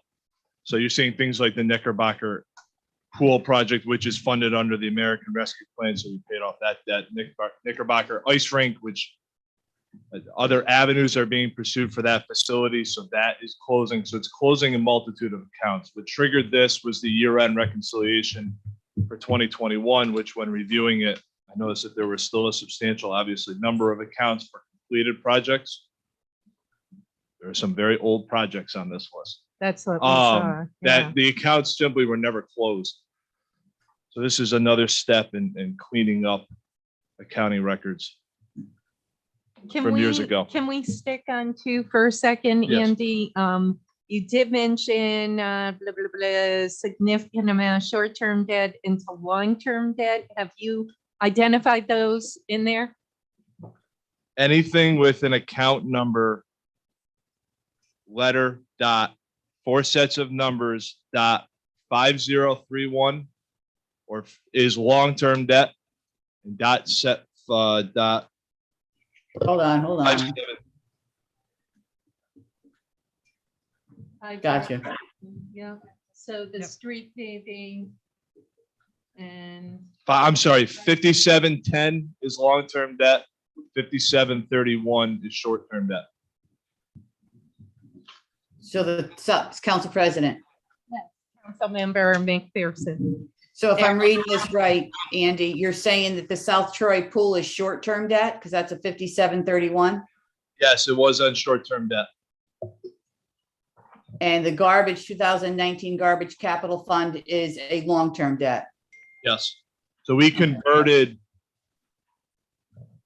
we converted a significant amount of short-term debt to long-term debt to take advantage of what was at that time very advantageous interest rates, which still existed in January.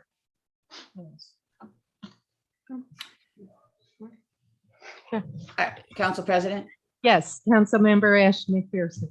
Andy, I'm looking at Powers Park. You got 5731. That's a short-term debt of 41,000. Am I reading that wrong? Or it's revised at 44,000? I'm trying to find, there we go. So for Powers Park, for that line, the original budget was 41,977.37. I'm adding $2,512.50. There was an additional pay down from the general fund of that amount, which is we are increasing it. It brings the budget account to 0. But is that for the work that was done at Powers Park? The sidewalks, the fence and all that? Yes. So what? That was a grant though. That was a grant. It was not 100% reimbursed. Right. I think it was 80/20, maybe. No. Something. No, I thought it was a $460 some $1,000 grant. But it was with some city money. And the expenditures could have been more than the total grant. The expenditures were more than the total grant amount.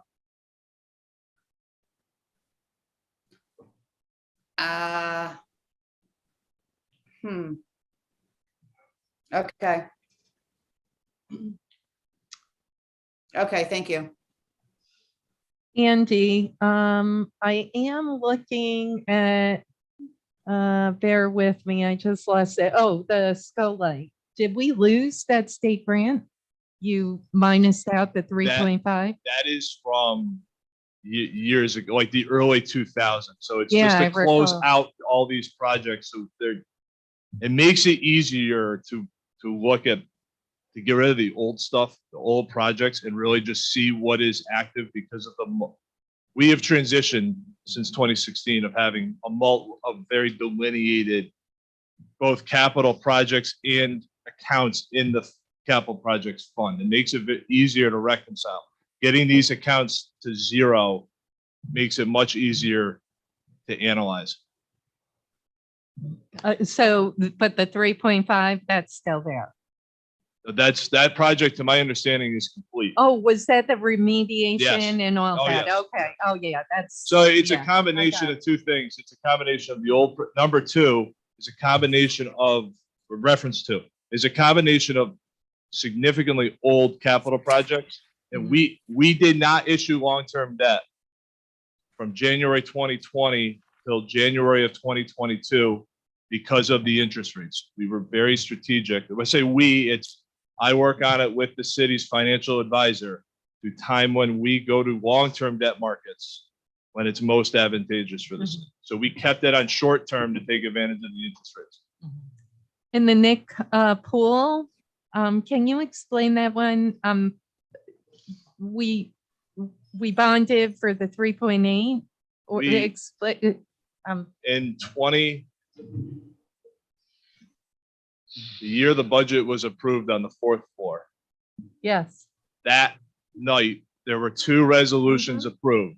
I thought it There was was a capital project established, funded through the general fund for $50,000 for a Knickerbocker pool replacement at a new location.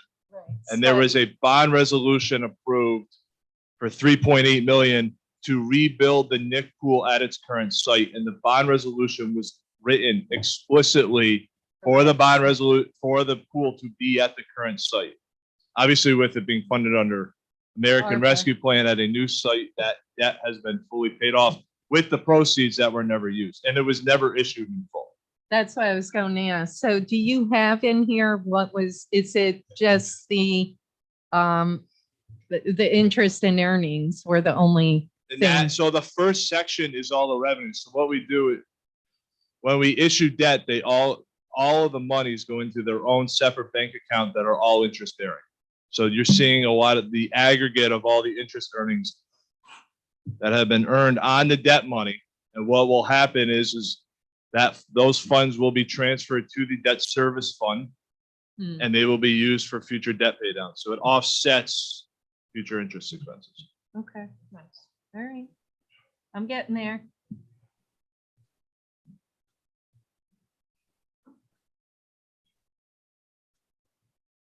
What's the Northern Drive signalizations? Is that Oakwood Northern? Correct. That was a Yeah, I project from recall like that. 2018, 2019. Yep. Okay. And number 3. Yes. So number 3 is closing out the accounts for the 2013, 14, 17, 18, and 19 water fund capital plans of unused monies, returning them to the water fund. We are putting it in a contingency account in the water fund, and we are currently evaluating a 2022 capital plan for future consideration from the council.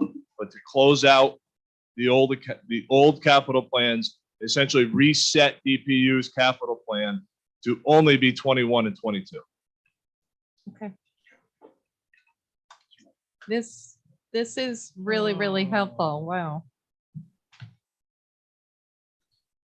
Did council members have questions? any clarifications? Wow, that goes back to 2013. It's amazing. Council President, Yes, Councilmember Ash McPherson. just a clarification, Andy. I'm looking at the 2014 Water Fund Capital Plan for a dam reconstruction. And then you have another one in 2013 Capital Fund Dam Reconstruction. Are they two different, or just, can you explain that? Can you see where I am? Oh, yes, so they very well at that time could have been for separate purposes, or they could have been for similar purposes. I don't recall the specifics. So what very well could happen is you have this ordinance here closing out the two dam reconstruction accounts for 2013 and 2014, and the 2022 capital plan could very well have dam reconstruction work in it. It's just not practical to have all of these years of capital plans open for the same purpose. I get that. I was just curious as to what dams were we talking about? You got the Mount Island Dam, you got the Belden Pond Dam. I just didn't know where that really was. I was trying to. If I were to guess, and it's just a guess, there were several years where there was funding for Bradley and Wright. If they go back to 2014, 2013, 14, that I'm not sure, but I know the more recent ones. And Okay. Chris Whalen had All right. spent that money, but there was work for those Okay. and the more recent ones. Okay. I got you. Thank you. Very detailed, Andy. Thank you. Any further questions, concerns?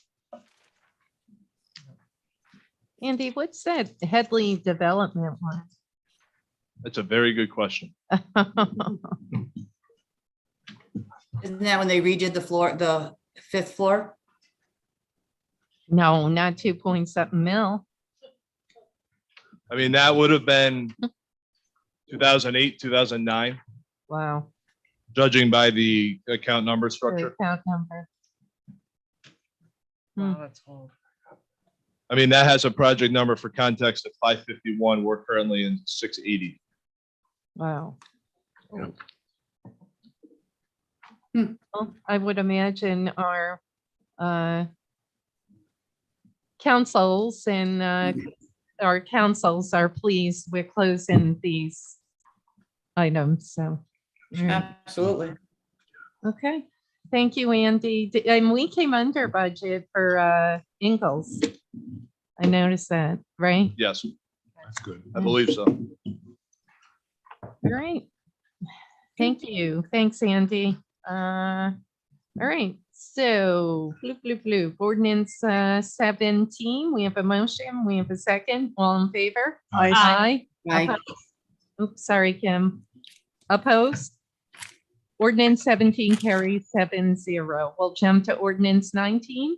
Ordinance transferring funds within the 2022 water fund budget. Council President Mantello, at the request of the administration, is there a motion? Motion.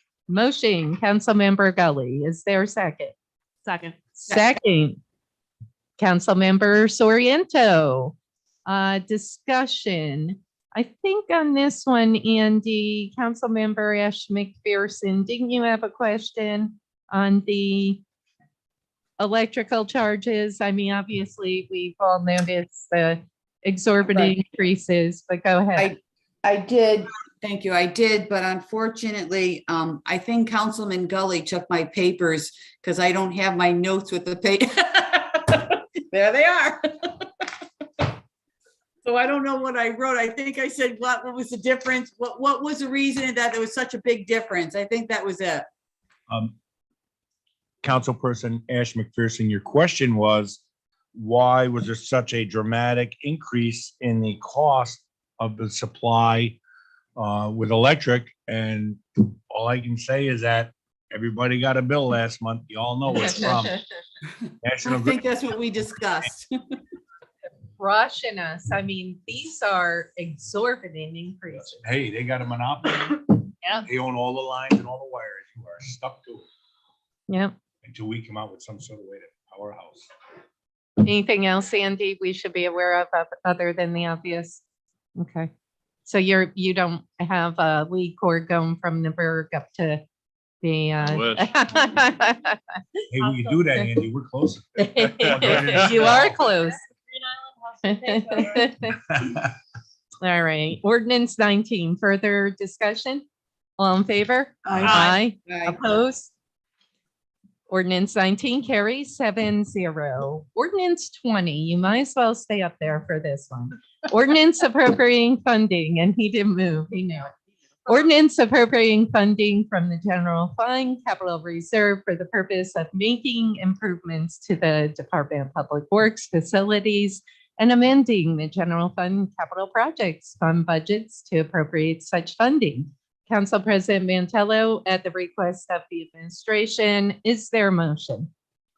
So move. Motion, Councilmember Steele, is there a second? Second, Councilmember Conley Wilson. Andy, I did ask for a breakdown. Do you happen to have, I do. remember? Awesome. I do. So I'll go through the financial side and then. And just so council members are aware, the newbies, you weren't here. We bonded for the DPW garage. The prior deputy mayor came for a change. We amended, or we put more money into the DPW garage. There was tanks, etc. And now another 400. So Andy can now explain. So the original bond resolution was passed in November of 2020. That was for $3.37 million. There's a second bond resolution passed in July of 2021 for $200,000, bringing before ordinance 20. Total project costs of $3.57 million. This ordinance, if passed, would appropriate $400,000 from the capital reserve of the general fund, transfer it to the capital projects fund to complete this phase, the DPW building project. And it's, as a memo in support says, it's more than the building, it's also site work around the building as well. Just to touch for a second on why it's being recommended to use the capital reserve. There is adequate funding in the capital reserve. That's even after the $956,000 that was appropriated as part of the 2022 budget. There are funds being added to the capital reserve as part of the 2021 year end for the fund balance policy in ordinance 16.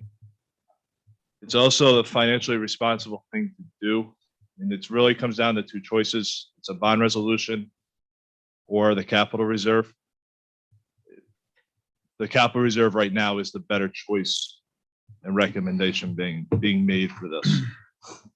The work that's going to be done, as outlined in the memo in support, various 9 things, site work around the building, as I noted, and then things inside, like finish the painting, some wall finishes and floor finishes, and then the building sprinkler system and some wiring that needs to be done.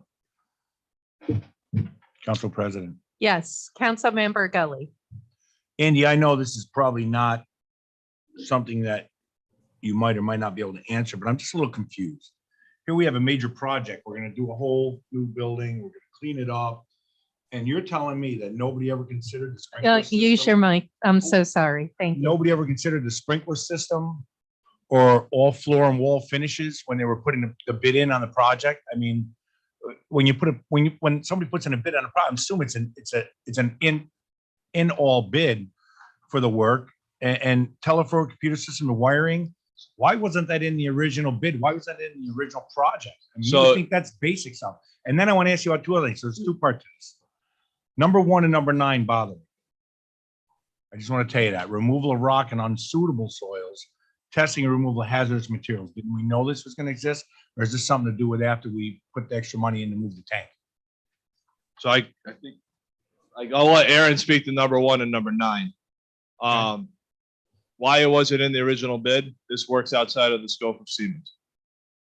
That's why. The Siemens is very specific things that they can do and they can't do under. So they put up buildings, but they don't finish. Mike. they put up buildings, but they won't finish them. They'll only do what they can do, but they won't do a complete job. I don't get that. I mean, I would only hire a guy that's gonna say to me, hey, I can do the job, start to finish, and everything's in there. I mean, to say that, well, we don't do painting or wall finishes, we don't do your sprinkler system, it still should have been in that bid for the project.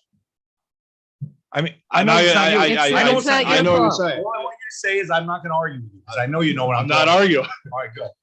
All right. I find it funny that this is the case at this point, after we funded a project, we added to the project, and here we are with a $400,000 bill that some of the things I think should have been in the original contract. And I could be wrong, because listen, I mean, what the heck do I know? But maybe somebody could explain it to us.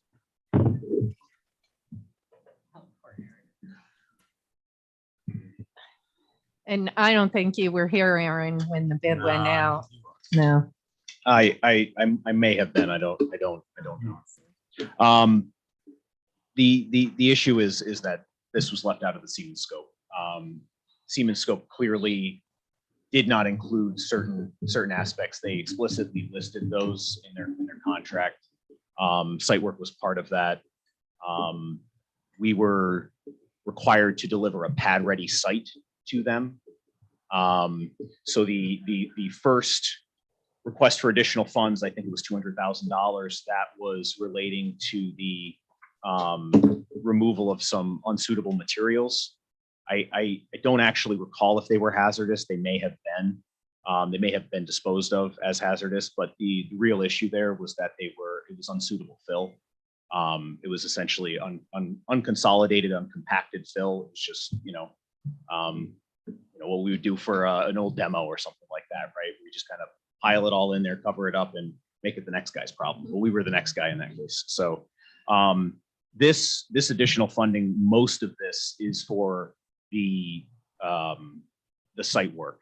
So again, outside the scope of Siemens, I think their scope went to 5 feet outside of the building. We had to run utility services to the building that wasn't covered by them. DPU, we coordinate with DPU on that kind of stuff. So this is the parking facility for the new building. This is quite a bit of the paving. It's actually going to include paving around the future fueling islands, access to the new salt shed. So this is site work that, while it's being associated with the DPW building, it's also associated with the new fueling and the salt shed. Specifically items 1 and 9, I don't have those in front of me. Removal of rock or unsuitable soils and testing or removal of hazardous materials. Okay, including but not limited to. Yeah, I mean, that is work that is possible. We don't know if we will encounter that. It could be encountered with the removal of the existing fuel tanks. We have 2 underground tanks up there right now. We're working on removing those, setting up a temporary fueling facility, and then we have the $1 million in order to do a new fueling island, and we're currently in the design on that. And then number 9, same thing. When we go to remove these tanks, we may encounter unknown materials in that excavation. Those would have to be tested and disposed of properly if deemed hazardous. We just want to leave our options open, and we don't want to be limited in how we can spend this additional funding if we need to spend it in those avenues. Yeah, I mean, we're not happy about this one. Councilmember Ashton McPherson. Aaron, you just said something that kind of made me think. I think the second time the deputy mayor came to us for more funding was because they needed to have more money to remove the tanks that were already in the ground. And you just said they're still there, unless I misheard you. Yeah, the original request for an additional $200,000, that was to remediate unconsolidated fill below the building footprint. That the tanks, the fueling system, had to remain in place because as we were mobilizing to construct the facility, we did not have adequate space to assemble a temporary fueling station. So we decided to leave the tanks in the ground for now, work around them, allow them to complete the building, and now we're planning on removing the tanks. So that was all to over excavate the foundation approximately 8 feet and backfill with gravel, and that's an expensive process. Yeah, it is. That was also done. I will say that was done because we had conversations with Siemens and with their subcontractors, and my office required a certain guarantee from them in terms of differential settlement on the building. They would not guarantee what we believe to be adequate settlement without doing that work. And we did not want to spend this type of money on a facility and not be, guaranteed that doors will open after the first winter. So we decided to do it right and do it once. Aaron, Yes. do you feel, you should know, there's been a couple projects that, change orders, things to that nature. And we're not here to point fingers. We got to get the job done. I get that. Do you feel that you have enhanced just bids going out, project management, things to that nature? I have seen a bit of a difference since you have come on board. And, as somebody that worked for an engineering firm, I know there's just so much that goes into these bids, et cetera.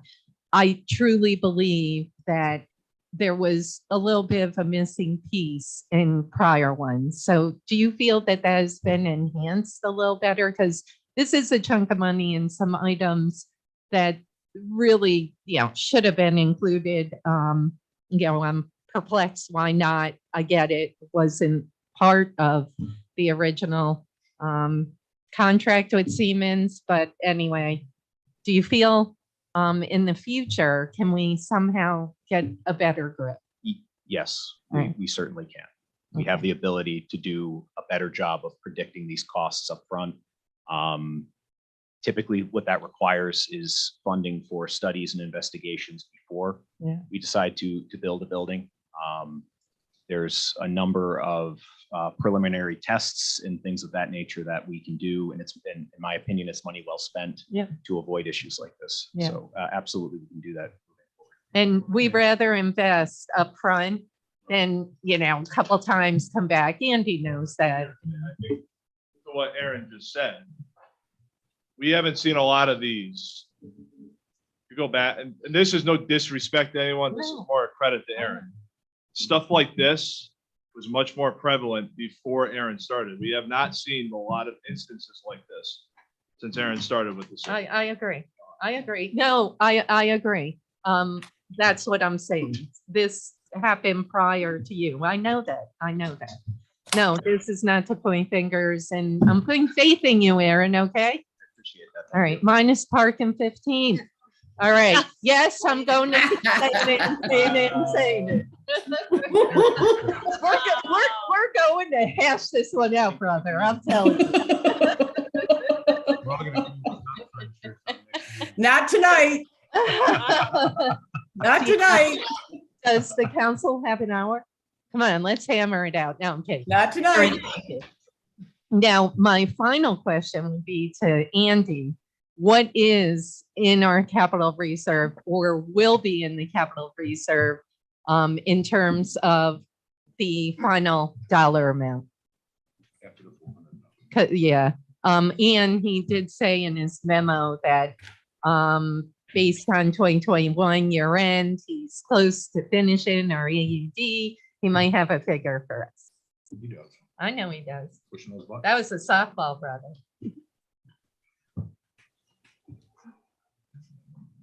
Assuming ordinance 16 passes a special meeting after the 956,000 in this year's budget plus the 400,000, there would be 3.7 million. Okay. It's a good number. It is. It's a very good number. Yeah. Better than it was a few years ago, I'll tell you that. Yeah. So essentially, just for context, in the 2021 year end, again, this is assuming ordinance 16 passes, was putting $1.4 million into the capital reserve. So it's back to 4 million. 1.4 million in, 1.3 million out. So it's still a net increase in the capital reserve. Okay. Nice. Good. Great job. Andy. Very good, Andy. Very good. You're getting it under wraps. Aaron, thank you. All right. Parking 15. All right, further discussion. All in favor? Aye. Opposed? You don't know me. See, that wasn't Okay. that hard. Resolution 49 or ordinance 20 passes 7-0. Resolution 49, this will also be on the special. So ordinance 16, resolution 49, resolution endorsing a community development block grant CD funding application by Unity House of Troy Inc. to be awarded by New York State Homes and Community Renewal. Council President Mantello, at the request of the administration. Is there a motion? Motion. Motion, Councilmember Conley Wilson. Is there a second? Second, Councilmember Steele. Discussion. If the mayor would not mind, if this were to pass the special meeting, Maria will have a form if you could potentially approve it. If not, it's fine, but we'd like to get the letter back to Chris with the reso by tomorrow morning. So, okay. Sounds like overtime. Thank you. Thank you, Mayor. I figured that, but I never assume. Okay. Also, there's a typo in the letter, 2022, 20,022. I'm sure you fixed it in our letter. In the backup, there's an extra 2, or there's an extra 0, I should say. Okay. I would hope to live that long. Okay. Further discussion. All in favor? Aye. Opposed? Resolution 49 carries 7-0. Resolution 50 passed. Resolution 51, resolution authorizing the mayor to enter into an agreement with Grassland Equipment and Irrigation Corp. For the purchase of a new Ventrac 4500 series mower under the Sourcewell Consortium Toro Company contract number 0321121 TTC. Council President Mantello, at the request of the administration. Is there a motion? Motion, Councilmember Gully. Is there a second? Second, Councilmember Steele. Discussion. I have a council president. Councilmember Soriento. I have a question. I'm just curious. Andy, do you know anything about the products on these? I can speak to Sourcewell and why. Go for it, Councilmember Soriento. I'm just wondering if this mower, this is the mower, right? Yeah. Yes. Is that going to be designated under, for the golf course? Parks Department. Parks. Okay. All right. That's all. And, Andy, while you're up there, obviously the next 3 after this, Sourcewell, can you clue us in? Because obviously we did the ambulance. Is there something going on that they have extra product? Because I know people waiting on parts and machines. What's going on here? Sourcewell carries a lot of buying power with it because it's outside of New York State, so there's a lot of buying power there. There's some back end. What you're seeing here is every positive tends to, the downside I'll put in quotes is Sourcewell only uses requests for proposals. They don't bid, which is why all of these contracts are coming forward. I mean, normally the city would have bid something like Resolution 51 or Resolution 52, or I'm sorry, Resolution 52. Yes, 51 and 52 would have been bid if we procured it. Bids don't, we take the lowest responsible bidder. Right. RFPs, they come to the council for approval, which is why these are all before you. But Sourcewell has a significant amount of buying power behind it. And you will see, just because we're talking about all four, go for it. Resolution 52 references New York State OGS contract, which OGS is now using Sourcewell, which was a new development that we found this year. Interesting. Yes. Are a lot of municipalities also piggybacking on this? Yes. Interesting. Huh. Andy, so when you say we wouldn't ask for bids, when there's an RFP, are we going for the best product? How do we choose? So I can, you're not beholden to the lowest cost. Okay. It's, I don't want to say it's qualifications, but there's also a request for qualifications. So I'm trying to keep the two different, when we've scored the independent auditing firm, it's certainly cost goes into a factor, but it's also who are their references? What's their geographic location in comparison to the city? So there's, for an example there, Okay. it's more reference based, I would say. I mean, I like it. And do we have like an estimate when delivered on each of these? Do you happen to know or no? No. Can we maybe get that from the departments or Yes. whoever would oversee that, maybe purchasing? I can check on that. Okay. Anyone else have questions? Okay, resolution 51, all in favor? Aye. Aye. Opposed? Resolution 51 carries 7-0. Resolution 52, resolution authorizing the mayor to enter into an agreement with Altech Industries for the purchase of a new aerial lift truck under the Sourcewell Consortium, Altech contract number 012418 ALT, and the New York State OGS contract DC 68526. Council President Mantello, at the request of the administration, is there a motion? So moved. Motion. Motion, Councilmember Steele. We'll give you the second, Councilmember Ash McPherson. Discussion. I really hate this. I know. Council President? Yes, Councilmember Steele. Yes, I'd like to be added as a sponsor. Absolutely. Co-sponsor, please. Yep. Councilmember Steele, duly noted, will be a co-sponsor on the ladder truck and the lift truck, I should say, aerial lift truck. It's not a fire truck. It's for our traffic. Yeah, I looked at that. I was pretty psyched. Further discussion. All in favor? Aye. Opposed? Resolution 52 carries 7-0. Resolution 53, resolution authorizing the mayor to enter into an agreement with Eagle Wireless Communications for the purchase of 15 geotab geolocating devices and 1-year subscription for data services under the Sourcewell Consortium Geotab contract number 020221 Geo. Council President Mantello, at the request of the administration, is there a motion? Motion, Councilmember Gully. Is there a second? Second. Second, Councilmember Steele.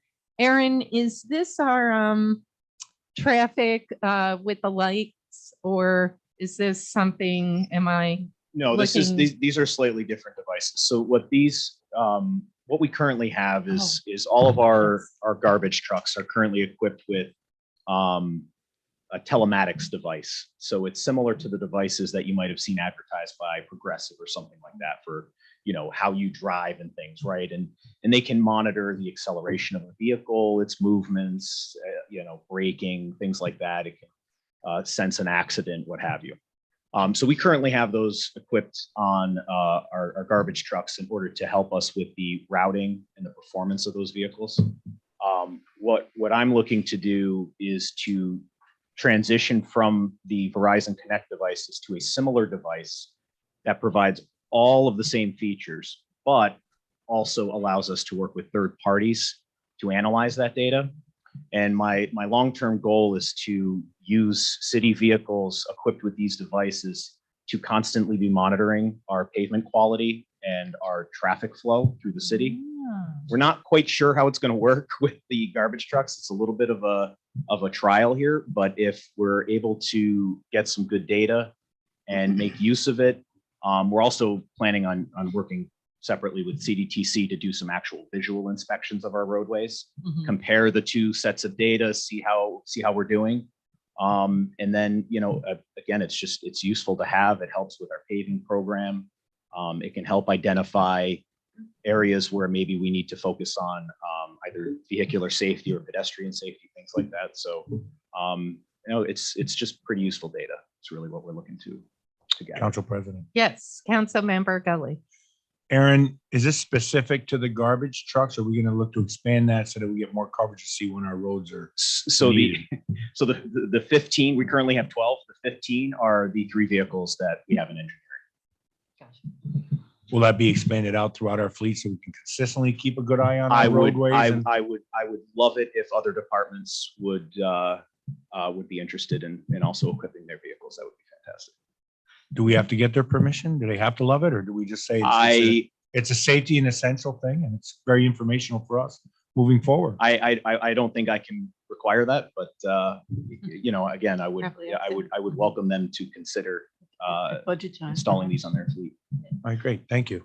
Council President. Yep, Councilmember Mann.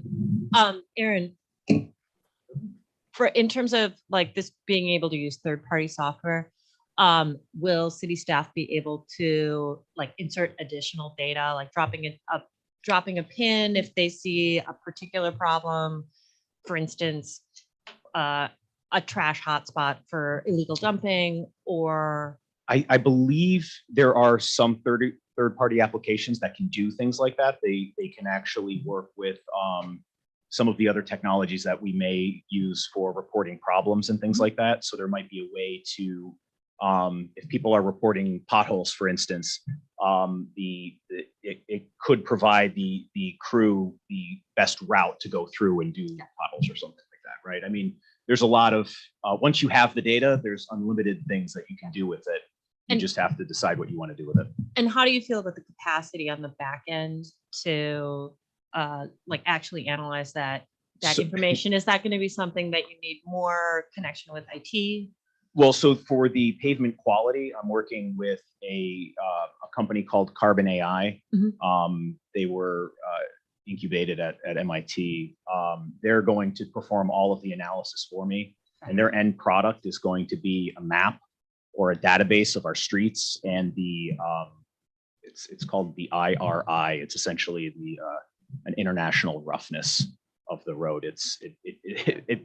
All it measures is how much the vehicle moves up and down or how far it goes forward. So that's a very simple way of assessing how rough a road is, right? So it could be rough because of potholes, manhole covers that are uneven, just the surface itself, whatever. That's my first goal with this, but I would love to look at other ways to use this data. Fab goal. And in a slightly nerdy city, I think you'll find a lot of people are really into it. I'm hoping so. Oh yeah. Oh yeah, the data that could come out of this is endless, but with any data, it's how you put it, if we can put it to use. So, like you said, the paving, it'd be huge for paving. Okay, this is cool, Aaron. Can you keep us posted on the progress? Sometimes I would love to.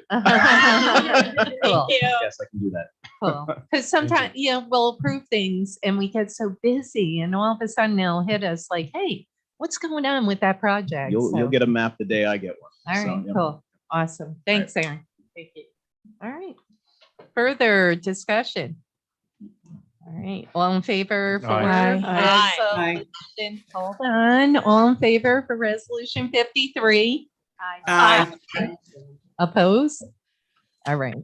Resolution 53 carries 7-0. Resolution 54, resolution authorizing the mayor to enter into an agreement with She or Shy International Corp for the purchase. This is really cool stuff. Civic Plus, government content management software, and associated product and service package under the Sourcewell Consortium. She contract 081419 SHI, Council President Mantello, at the request of the administration. Is there a motion?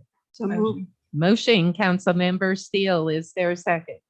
Second, Councilmember Conley Wilson. Discussion. This is really huge. I see Andy had left, but I know that Rick is.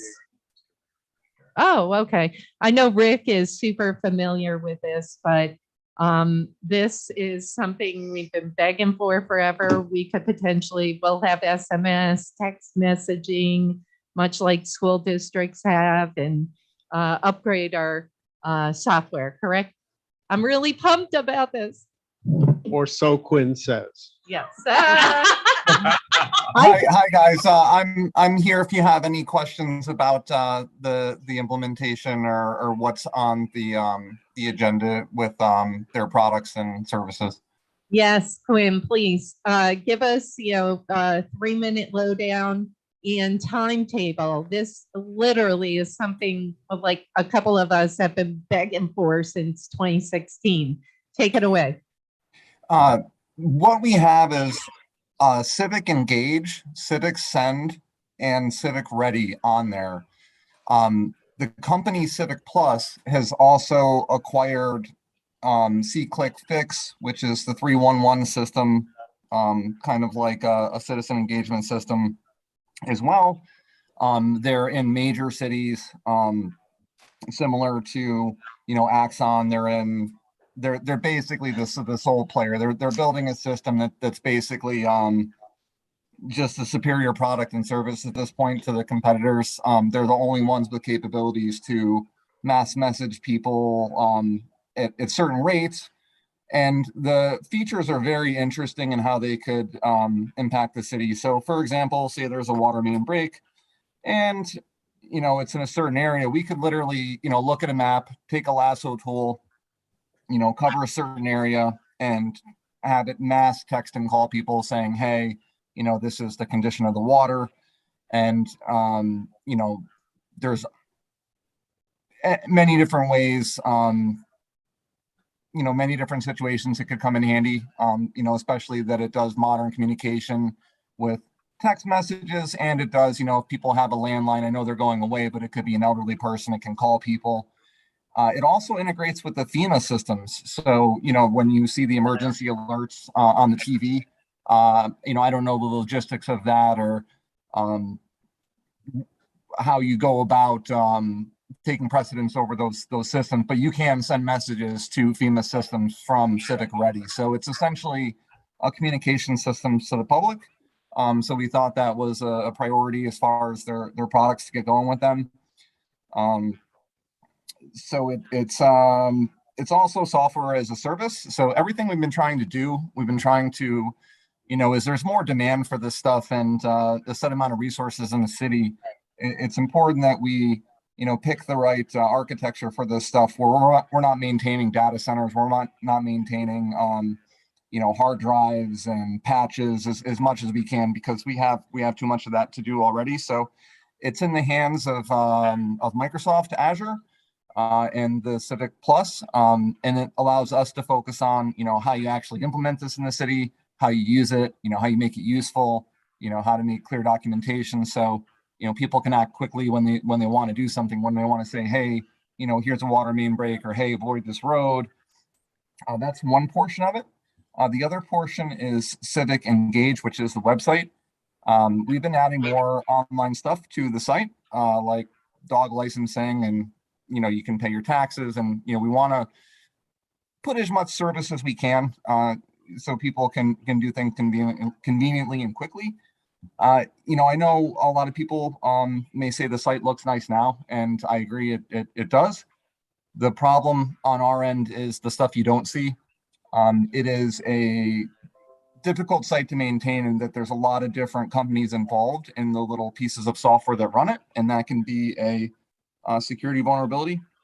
So now it's just one less thing to worry about, and we can focus on the actual service it's providing, whether it's informational, whether it's providing the ability for doing something online. Makes it easier for city departments to do their own stuff and make it look the way they want. It also includes Civic Send, which is essentially it's the replacement for what John Salko is doing when he's doing the releases of information to the public. Very similar thing to MailChimp. We also in the future, paves the way to, it's already ADA compliant. So right now, we do the best we can to, make the site, usable for people with disabilities, but it's very hard to maintain. We're not experts in it.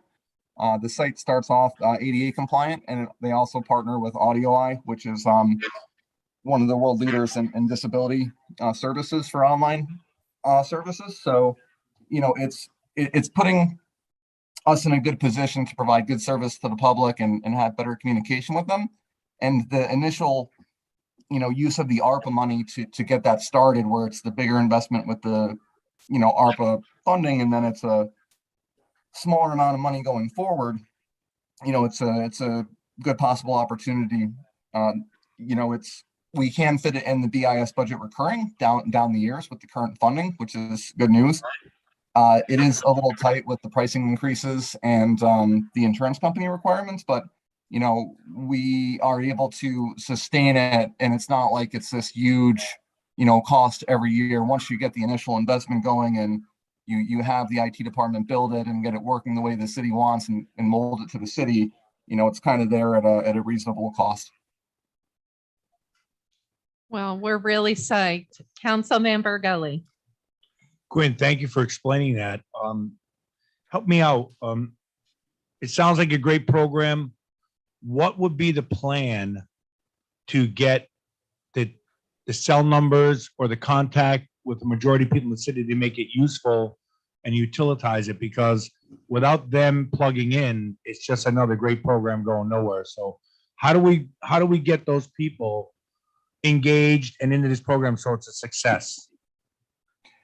I mean, we could put it on the website. We do have people signed up to mailing lists. We could forward it to them, and I think then there'll be, I think people will see it as very valuable. I mean, things like even apartment complexes now, people get text messages that, hey, the water's off and things like that. So I think especially with the younger generation, they're going to want text on their phone when they can get information about, a road closure or water main break or an event or something like that. So I don't know the exact answers to that, but, I think that, we can get the word out, and then I think it would spread, word of mouth.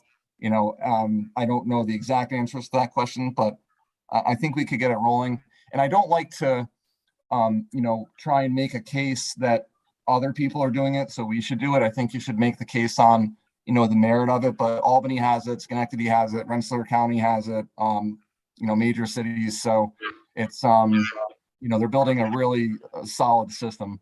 Yep, I get that. But again, I love the program. I love what I like the utility of it and the value of it to the public. But we have to really have a good plan on how to get the public into the program so it'll work. So I'd like to work, and talk about that as we move forward, what the plan is, because we talked about this numerous times, and I don't think that anyone really has a true plan to get this out to 80% of the people. It's maybe, I don't, how many people are signed up right now that you have on that, the C-Click Fix program? We don't have C-Click Fix. Or whatever it is that we have that we were using there. The mailing list, I think John has 5,000 people. It was my rough estimate. I may be wrong about that, but I believe that's what it is. And, that's a great question. And I think that's something that, in the BIS department, we can work with other departments and try and get the best answers to that. It's something that, you're right. If we don't make that part of the plan and we don't implement that, it has much less effect because people won't know about it. And I think, we need to make sure that that's something that we make a priority. So we don't just build this fancy thing and people who, are on the mailing list use it, or people who visit the website use it, that, we get the word out. And I don't have all the answers. I know it's kind of new technology, even though it's well tested.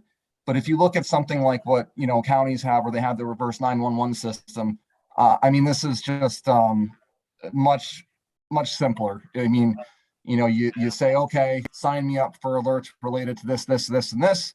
And then you get a call on your cell phone if there's a tornado. You get a text message if there's a tornado. It's I totally agree. The infrastructure with POTS lines where, you get calls about something like that.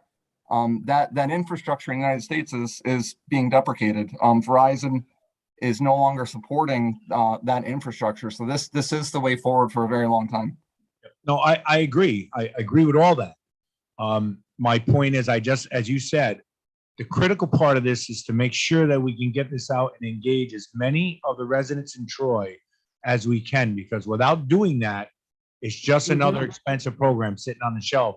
And I'd like to help in any way I could. If I have an idea, or the council members have an idea, or the professionals that work in that field have an idea, I just love to see how we get it out. I know like corporations sometimes, they buy lists of the cell phones in like area code areas. Is there something like that, we could consider? I don't know if that's legal or not, but if it is, I know that a lot of companies sell these lists of the cell phones. That's why we all get so many spam calls for insurance and car coverage, and because they get our numbers from somewhere. Maybe we could look at some sort of a company that could if it's legal to get those numbers and maybe send them a little blast text, hey, hello, something like that. I don't know. I want to see it work because I think it's a great system, and I want to do it right. So, I hope that we can keep digging at this and make sure that, my goal is we need to get 80% of the public involved so they can talk to the other 20% when they won't call us. But anyways, that's my thought. Thank you for the answers, Quinn. I appreciate it. Yeah, Thank and Thanks. we're not experts at this, so any input, we'd love to hear. Belinda is gonna be the main person on the project. I'll be assisting her with obviously Civic Plus, and she has a background in quality assurance, so I think the implementation will go smooth, but that part where, okay, we have everything working smooth, how do we get it in people's hands most effectively and provide the most useful service possible is. Well, I think, we'll figure it out. Maybe we'll talk to John. We'll get any input we can from the public, from you, and we'll get it implemented as best we can. A lot of it I don't quite understand. Quinn. Yes. Okay, if I could jump in, we spent a lot of time talking, about things, but I mean, honestly, guys, this is not rocket science. The schools have been doing this for eons. My son at Sacred Heart, my gosh, they were doing it 10 years ago. So I'm talking text, email, call. So, clearly there's a way to do this. I'm not sure if we'd be able, there are phone numbers out there. You press 1. If you want to be included, you press 2 if you don't want to be included. So honestly, this isn't complicated. It's something, my gosh, we've been talking about for eons. I've included in the legislative address every year, and I get sick of talking about it. So let's go. Let's do it. Thank All you, right. President Biden, for You're the awesome. ARPA money. Thank you, Quinn. Thank you very, very much.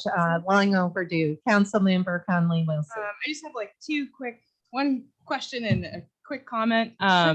So I think it would be really great if perhaps the Science and Technology Committee could meet consistently about this and Thank you, get updates about that. Councilmember. So Yes. if Quinn's available or Belinda, who's heading that up, I think that would be really great, and maybe a way to drum up public interest by being like, hey, we're having this meeting about this. And I don't know if Quinn's still online, but I did have a question. Yeah, absolutely. We would love to be part of that. Great. And then, Councilmember Gully would have to put together the agenda and all that, right? Or I could help you. We can with do it that. together. Let's Yeah, more okay. team. We're Sounds trying. good. Let's work together. Awesome. And then my other question was, just trying to understand the logistics of it. Is this just a, can we just send text externally, or could people also contact us about certain issues? Like I know at the previous neighborhood meeting, folks were wondering, there's a lot of trash that folks would like to report. Maybe they don't always, they're not always able to just pull up the website to report that. I wonder if there's other ways that we could engage folks and make this a useful thing. This part of what we have quoted as Civic Engage, Civic Send, and Civic Ready. They acquired C-Click Fix, which is like that, the 311 system where you would say, hey, there's a pothole, hey, this is in a problem, and you have something tracked between the city and the public. And they do include like a mini version of that. They showed us in the demo. So like there is a piece of that included. So it's definitely the gateway into providing those types of services. And some of that is included, but not like the full product. And I think that's, it's good that it gets gets you involved where you have the, you know, the one interface where you can do all those things and you have that capability, and it's got like a mini portion of that. That will also involve, you know, other departments like DPW and the mayor's office. I don't understand the logistics of that, but it certainly gives you the options to do things like that. Thank you, Quinn. Thank you. Thank you, Councilmember Conley Wilson.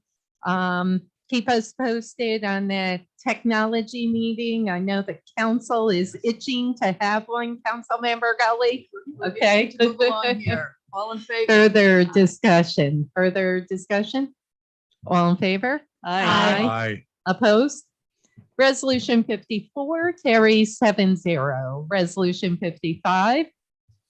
Resolution of lead agency pursuant to the New York State Environmental Quality Review Act declaring whether a proposed amendment to the City of Troy zoning map changing the zoning classification of property known as 1011 Second Ave, tax parcel number 70.64-1-1 from R1 single family residential to P planned development will have significant adverse impacts on the environment. Councilmember Gully, is there a motion? Motion. Motion, Councilmember Ash McPherson. Is there a second?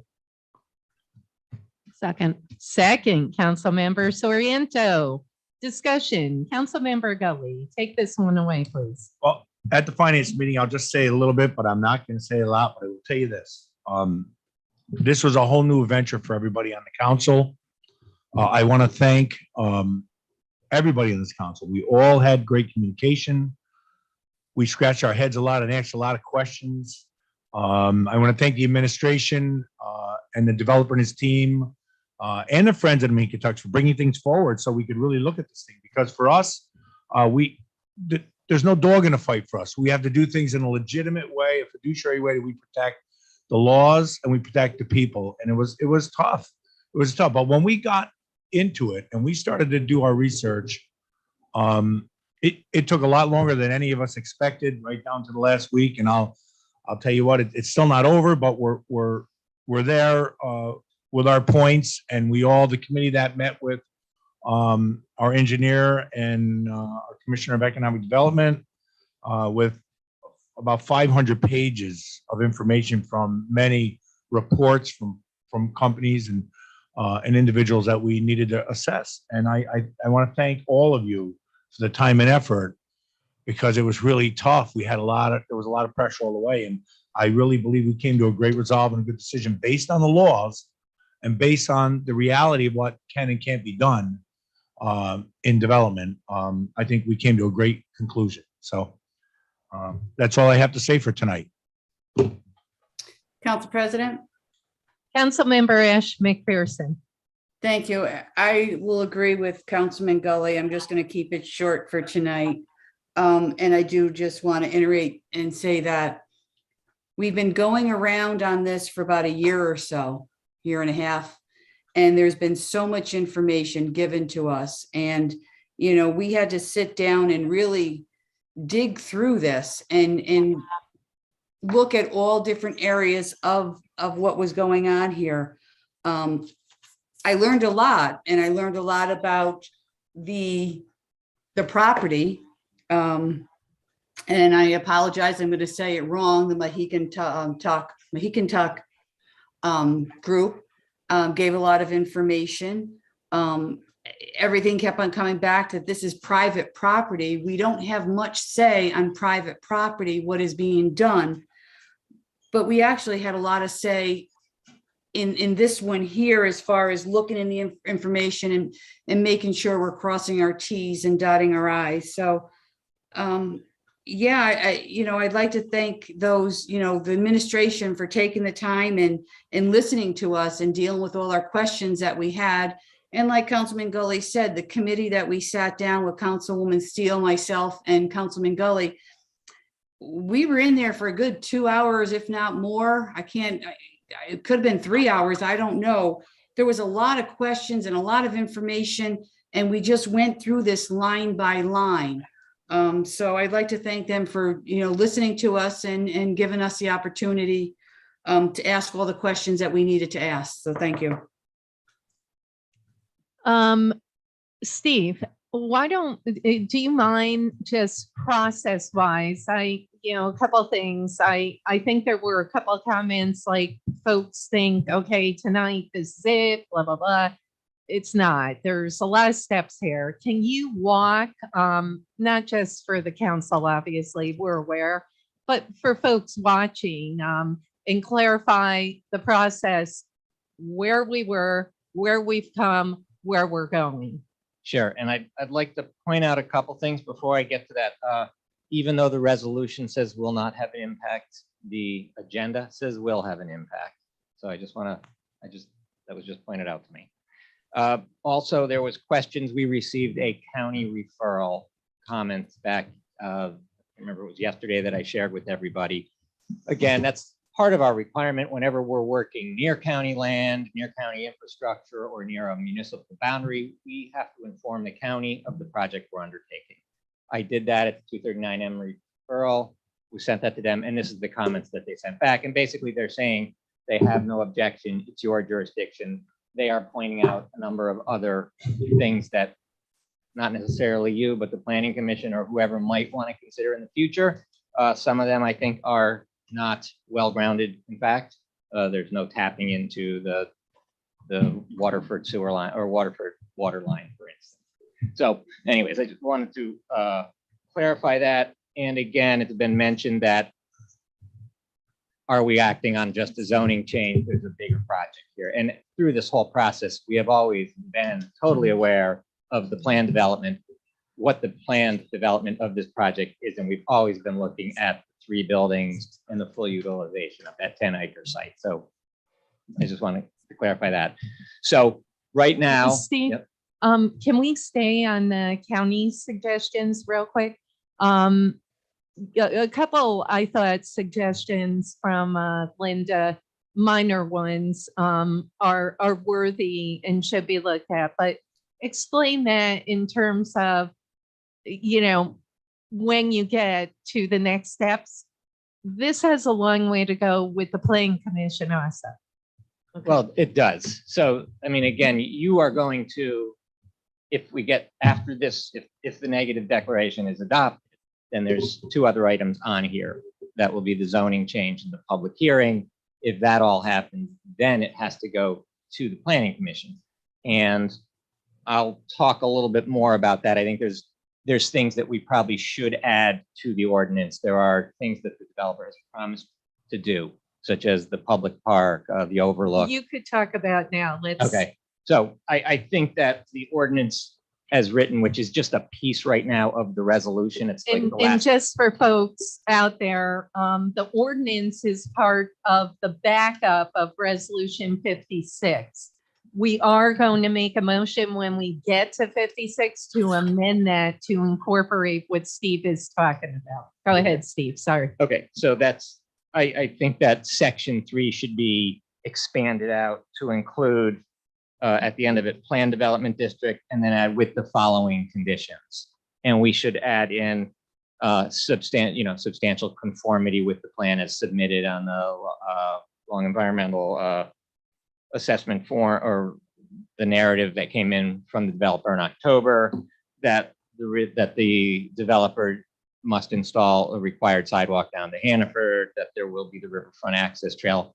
And I'll have these officially worded out better for you by Monday, that there's the public park space, well, the overlook, and that IDA, that any IDA incentives must come through the city IDA, not the county IDA, and that they would be limited to sales tax and property tax exemption, not property tax, sales tax and mortgage recording exemptions, not property tax. So those are things I think we should add in just for clarity on this. Yeah. But so what would happen tonight is if the negative declaration is adopted, and then what would happen, and again, this is just a referral to the actual full council. This is kind of little, normally the city council now who already has this would just adopt the negative declaration, but I understand the process here as it goes through finance, and then on April or May 7th, 2nd, on the first Thursday. Yep, May 5th. Yeah, May 5th. missed on two It's counts. okay. That you would do the official neg deck, pos deck, whatever, and if it's a neg deck, then you would go on to calling for a public hearing on the proposed ordinance. So then in the zoning ordinance, there is a requirement that for any zoning change, there be a public hearing. And I believe probably for an ordinance that it's a requirement anyways of the city. So you'll have to determine a date for that. There would be a public hearing at which the full public is able to speak on the proposed adoption of the change of the zoning from R1 to planned residential. And then after that, then at the June, I don't think then it would have to go through a May finance meeting. It would probably just go straight to a May city council meeting for a vote, for a June 2nd vote. So that's the process. And again, there have been numerous discussions on this over the last year as both council members spoke. We had a February 15th meeting that went 3 hours, a workshop that the public was attended. Was it 4? Yeah. Well, we had a March 31st meeting. Oh, 5. Yeah. A March 31st meeting that went for a considerable length, and then a committee meeting again. So I think I think the city council did a really good job analyzing both the opposition and the proponents' positions on this zoning change.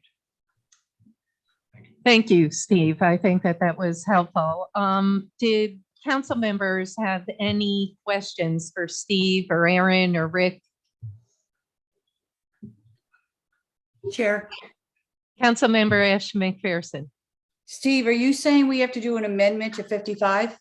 Well, you Yeah, don't. that will come. That will come. You yeah. don't have to do it Yeah. tonight. I mean, you're gonna We vote on- do I'm gonna actually. You do. Yeah. Okay. Yes. We don't have the exact word. I don't have the No, exact. no. It's gonna do it now. Resolution 55, you'll see in the title, it's wrong. Right. Yeah. Oh, If you want to change the resolution. Okay. Gotcha. Councilmember Gully will spearhead that. Okay. Thank you. And what, I guess my question, Rick, in terms of process, we're introducing the ordinance this evening. We won't be able to amend it, like our next meeting is not till May 5th. If Steve doesn't have the wording, but we have some form of the wording, this is the one for introduction only. Right. Should we get the wording to amend tonight because it's being introduced, or are we okay with the May 5th? On May 5th, it won't even be, the ordinance will be, it's just a call for public hearing. Correct. So Correct. I think that, in my opinion, we can finalize the ordinance between now and then. Okay. As long as, if you want to amend it, which Oh, I we think you do. definitely need those. I think that's Yes. great. And, But we want it so, to be so, specific. but we're not, it's just being introduced. It's not being, Yeah. it's not finalized, it's not being acted on in any way at this time. Good. Very good. Very good. And, and that's really important because, I think that there were maybe some statements like, this is it, it's closed. We have many steps ahead of us. And should this move forward, the developers don't have many steps in terms of with the planning commission And zoning as well. and zoning. Rick? I'm not sure that the title to the ordinance needs to be amended or to the resolution. I think it says It says whether it will cause significant adverse impact. whether a proposed amendment, that's correct, to the city of Troy zoning map changing, et cetera, will have significant So- adverse impact. So it says whether a proposed Right. amendment will have, So, and the okay, resolution answers that.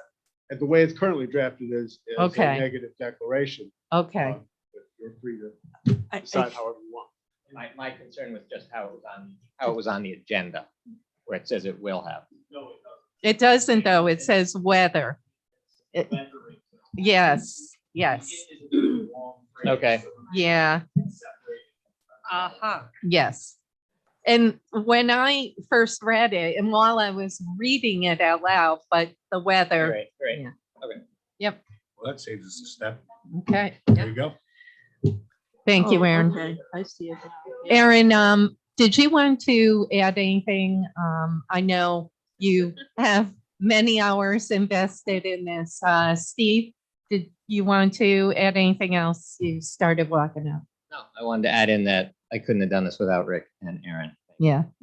They have, We we've couldn't have done it. come a long way. We've come a long way, certainly from the initial. Okay, so further discussion, questions? Just so we're clear, Council President, no amendments, right? You, No. you would Not at this hear on time. the floor. Correct. No. We're going to take a slow roll. Councilmember Gully. Yes. Councilmember Ash McPherson. Yes. Councilmember Steele. Aye. Councilmember Min. Yes. Councilmember Conley Wilson. I just want to just state that like I do think I'm going to say vote yes on this, but I also am curious about when we'll be engaging the public a bit more on this. I do have some questions that I'd like to just address, but mostly offline, just to be cognizant of the time and all of that. But I do still have some concerns that I would like to address with the council and with in making sure that we really are thorough. I think that the development is like I have a lot of hope. I do. It's hard for me to balance it because I'm like, no, let's save all the trees while also acknowledging that this development may be really great. And I do find that it's really balanced. I just really want to make sure that I'm being as thorough as I possibly can, because I was not here at the last meeting where we talked about this in detail. So I do want to move it along, and I also just want to make sure that the public really does have input that is meaningful in this process, and we really take a deep look and we're really transparent about what's happening and where we're moving forward and all of that and the steps that are happening, because I think that is like I'm concerned as well. I just want to make sure that we're really being thorough and being as transparent as we possibly can, so next time this happens, folks understand the process. Your vote? Aye. Thank you. Councilmember Soriento. Yes. And Council President Mantello. Real quickly, I first and foremost, where this started, where it is today, I think has made progress. Like Councilmember Conley Wilson, in terms of transparency, in terms of the public, I must say we have spent numerous hours and even included the friends at the public workshops to join our conversation. I take pride on where the council has come with our transparency. I think over the years, we just have come so far. This project, in my eyes, this could be a model, but we're nowhere near where we need to be. It's moving along. The developer has incorporated a number of things that I've requested. I'm not going to go into great detail tonight like others, but I do want to say I take this project very seriously. It needs to be balanced. We need to ensure that we are getting open space, that we are ensuring accessibility to the Hudson River, that we are protecting that viewshed, that we are incorporating educational, archaeological, historical information, the Mohican Tucks. That can all happen. And as the developer moves forward, you could potentially see before it goes to the Planning Commission, because this has happened along the Hudson River in other municipalities where Scenic Hudson, where our environmental groups, where the Mohican Tucks actually sit down with the developer and say, we're looking for A, B, and C. That's where I want this project to move forward to. This is not an and or an if. This isn't development or environmental. It's both. We can be a model here in Troy, and we can show how it's done right. We can show Board of Lee, Green Island. Let's look over at Troy and let's see a model new project on the Hudson River that incorporates all of that. We're getting there. So I'm going to vote aye to move it out of finance to the next step. And, you know, I want to thank Aaron, Rick, and Steve for the countless hours that you have spent with us, and some of them have been grueling. And I also want to thank the Mohican Tucks and the developer. I think we've come a long way and we have more to go. So thank you. Resolution 55 carries 7-0. Resolution 56, and this resolution, Councilmember Conley Wilson, is key because this is the public hearing. And this is where we can engage the public. It doesn't have to just be a forum. We can talk. Resolution of the Troy City Council scheduling a public hearing to be held in connection with the proposed zoning change of 1011 Second Ave from R1 Single Family Residential District to P Plan Development District. Councilmember Gully, is there a motion? So motion. Motion, Councilmember Steele. Councilmember Ash McPherson, I'm going to put you as the second, if that's okay. Yep. Thank you. Discussion. I do want to give you a date if we're all good. I was looking, and I hope that we can do this. I was looking at Wednesday, May 18th. I'd love to start at 5:30. I see it potentially going long, or but if not, I did see a shaken head. Is that a problem? It's a public hearing. It's the same night as the planning committee meeting, planning commission meeting, but I think that's all right. It's a public hearing. No, hold on. Are folks available on May 17th? I will be out of state. You'll be out of state. Traveling. Okay, what about, this is how we work it. May 19th, we have a finance, so we can't do it that night. What about May 20? The That's, developer starts having an issue the following week. Oh, no. Oh, the 16th is better. Can we do it May 4th? no, no. The 16th, can we potentially the 16th, a Monday at Council President. 5:30? Council President, Yes, Councilmember Gully. because of the work schedules of some of the council members and the erratic schedule of other, can I suggest, seems like Wednesday seems to be a very soft day for everybody. How about May 11th? That'll work. That's something that night. May 11th. I'm also out of state and Yeah. not be able to make. If we When could are get you in 6, state? yeah. It's literally like, Would it be okay? I can do via Zoom. Yeah, you can be a Zoom, but don't forget to, it's really going to be, It's the first time I've seen my family in 3 years. yeah, no, I get it. Can the 6th, in May 11th, would that work for the administration, for the developer, for? Do you have I'll enough reach out. time if you're going to call for this on May the 5th? And you have to get a notice out. I don't know if you could 7 days. Yeah, no, that won't work. We do need It's 7 almost- days. Well, and the developer. I guess the May developer 18th. can't do- Oh, developer that's the can't do one that week. that's the Can one we do the that 23rd? For the 25th? I. Wednesdays are a soft day for everybody. Just seems like that's when everybody says they're available. Well, I'm definitely not doing May 30th. Okay, so 25th could potentially work. 25th, work. does it work? Irene, 25th. 25th. Administration, 25th work. Councilmember Ash McPherson. We're good. Okay. 25th, all right. 25th works. 25th sounds good. All right, May 25th at 5:30. Could that work for all? I might You're in luck. just make it. You're in luck Yes. because I had something else planned for you that night. So. We have a session ending soon, so it could be very busy. May 25th, Wednesday, 5:30. Okay? Be All there. right. So we have a motion. We have a second on resolution 56. Also, the ordinance, you call Rick, on this, I just want to say the backup.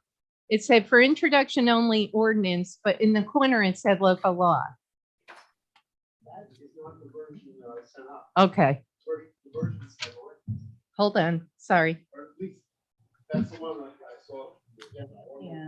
Steve also printed that earlier. We don't know how that is. Okay, that's bizarre. It's an ordinance. What do you have? Two different ones. Or intro, oh, you know what? And this is even more bizarre. Okay, Mine I says don't resolution. know. This is wrong. Don't worry, but online it says, it's right. It's right online. Okay. So just so everybody's aware, that ordinance, we will be amending. And tonight, it's being displayed, but it will officially be introduced on May 5th, correct? Thank you. Okay, so resolution 56, which is scheduling the public hearing. Just so you know, Councilmember Conley Wilson, that ordinance has the backup. If you see in the backup, no, 56, if you see in the backup of the ordinance, that is going to incorporate much of what we talked about that is not in there now. Gotcha. So on May 5th, Yep. we'll amend it. It will be introduced only. Gotcha. Okay. So the thing that's being for introduction only, that's going to Is be the amended.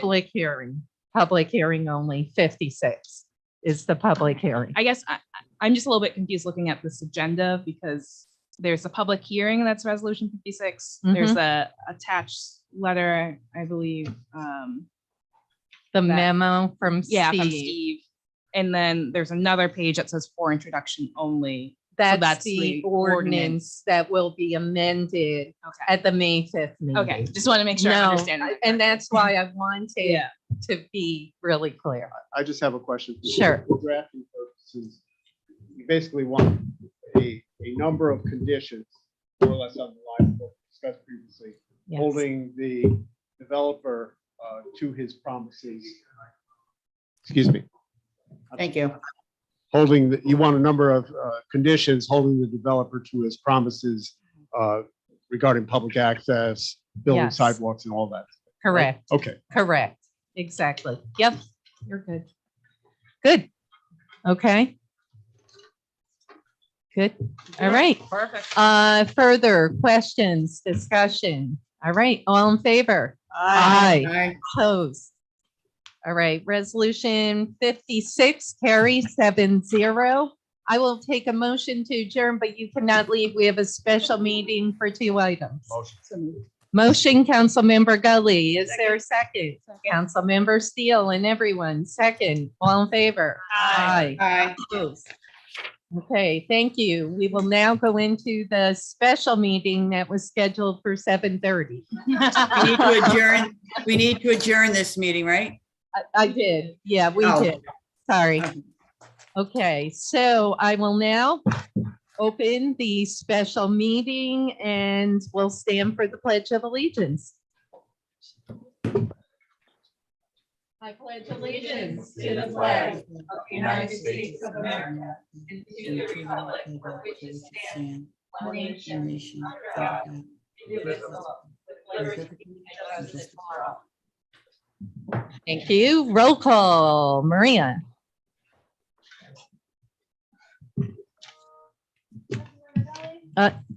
Here. Here still. Councilmember Ashman Pearson, Still here. Councilmember Steele, Still present. Councilmember Men, Still present. Councilmember Conley Wilson, Present. Councilmember Soriento, Here. Council President Mentallo. I am here. Presentation of the agenda. We have one ordinance, one resolution passed earlier this evening at Finance. Public forum. Do we have anyone to speak at the special meeting? No. Okay, anyone in the audience? Rick? Just. All right, public forum closed. Ordinance 16. Ordinance 16, ordinance amending the fund balance policy of the city of Troy's general fund. Council, Excuse me. Council President Mantell at the request of the administration. Is there a motion? So moved. Motion, Councilmember Conley Wilson. Is there a second? Second. Second, Councilmember Steele. Discussion? All in favor? Aye. 7 ayes, 0 noes. Opposed? Excuse me. God bless you. Thank you. Okay. Go ahead, Maria. 7 ayes, 0 noes. Ordinance 16 passes. Or resolution 49. Resolution 49, resolution endorsing a community development block grant CD funding application by Unity House of Troy Incorporated to be awarded by New York State Homes and Community Renewal. Council President Mantello. Is there a motion? So moved. Motion, Councilmember Steele. Is there a second? Second. Second, Councilmember Conley Wilson. Discussion? All in favor? Aye. Opposed? 7 ayes, 0 noes. Resolution 49 passes. Thank you. We have a final public forum. Would anyone like to speak? Okay, going once. Say something. Public forum number 2 closed. I will take a motion to adjourn. So moved. Councilmember Steele, is there a second? Second. Second, Councilmember Soriento and Councilmember Conley Wilson. Discussion. Don't forget Earth Day on Saturday, folks. All in favor? Aye. Opposed? All right, we are adjourned, folks. Wonderful night, good meetings. A lot of work. Nice.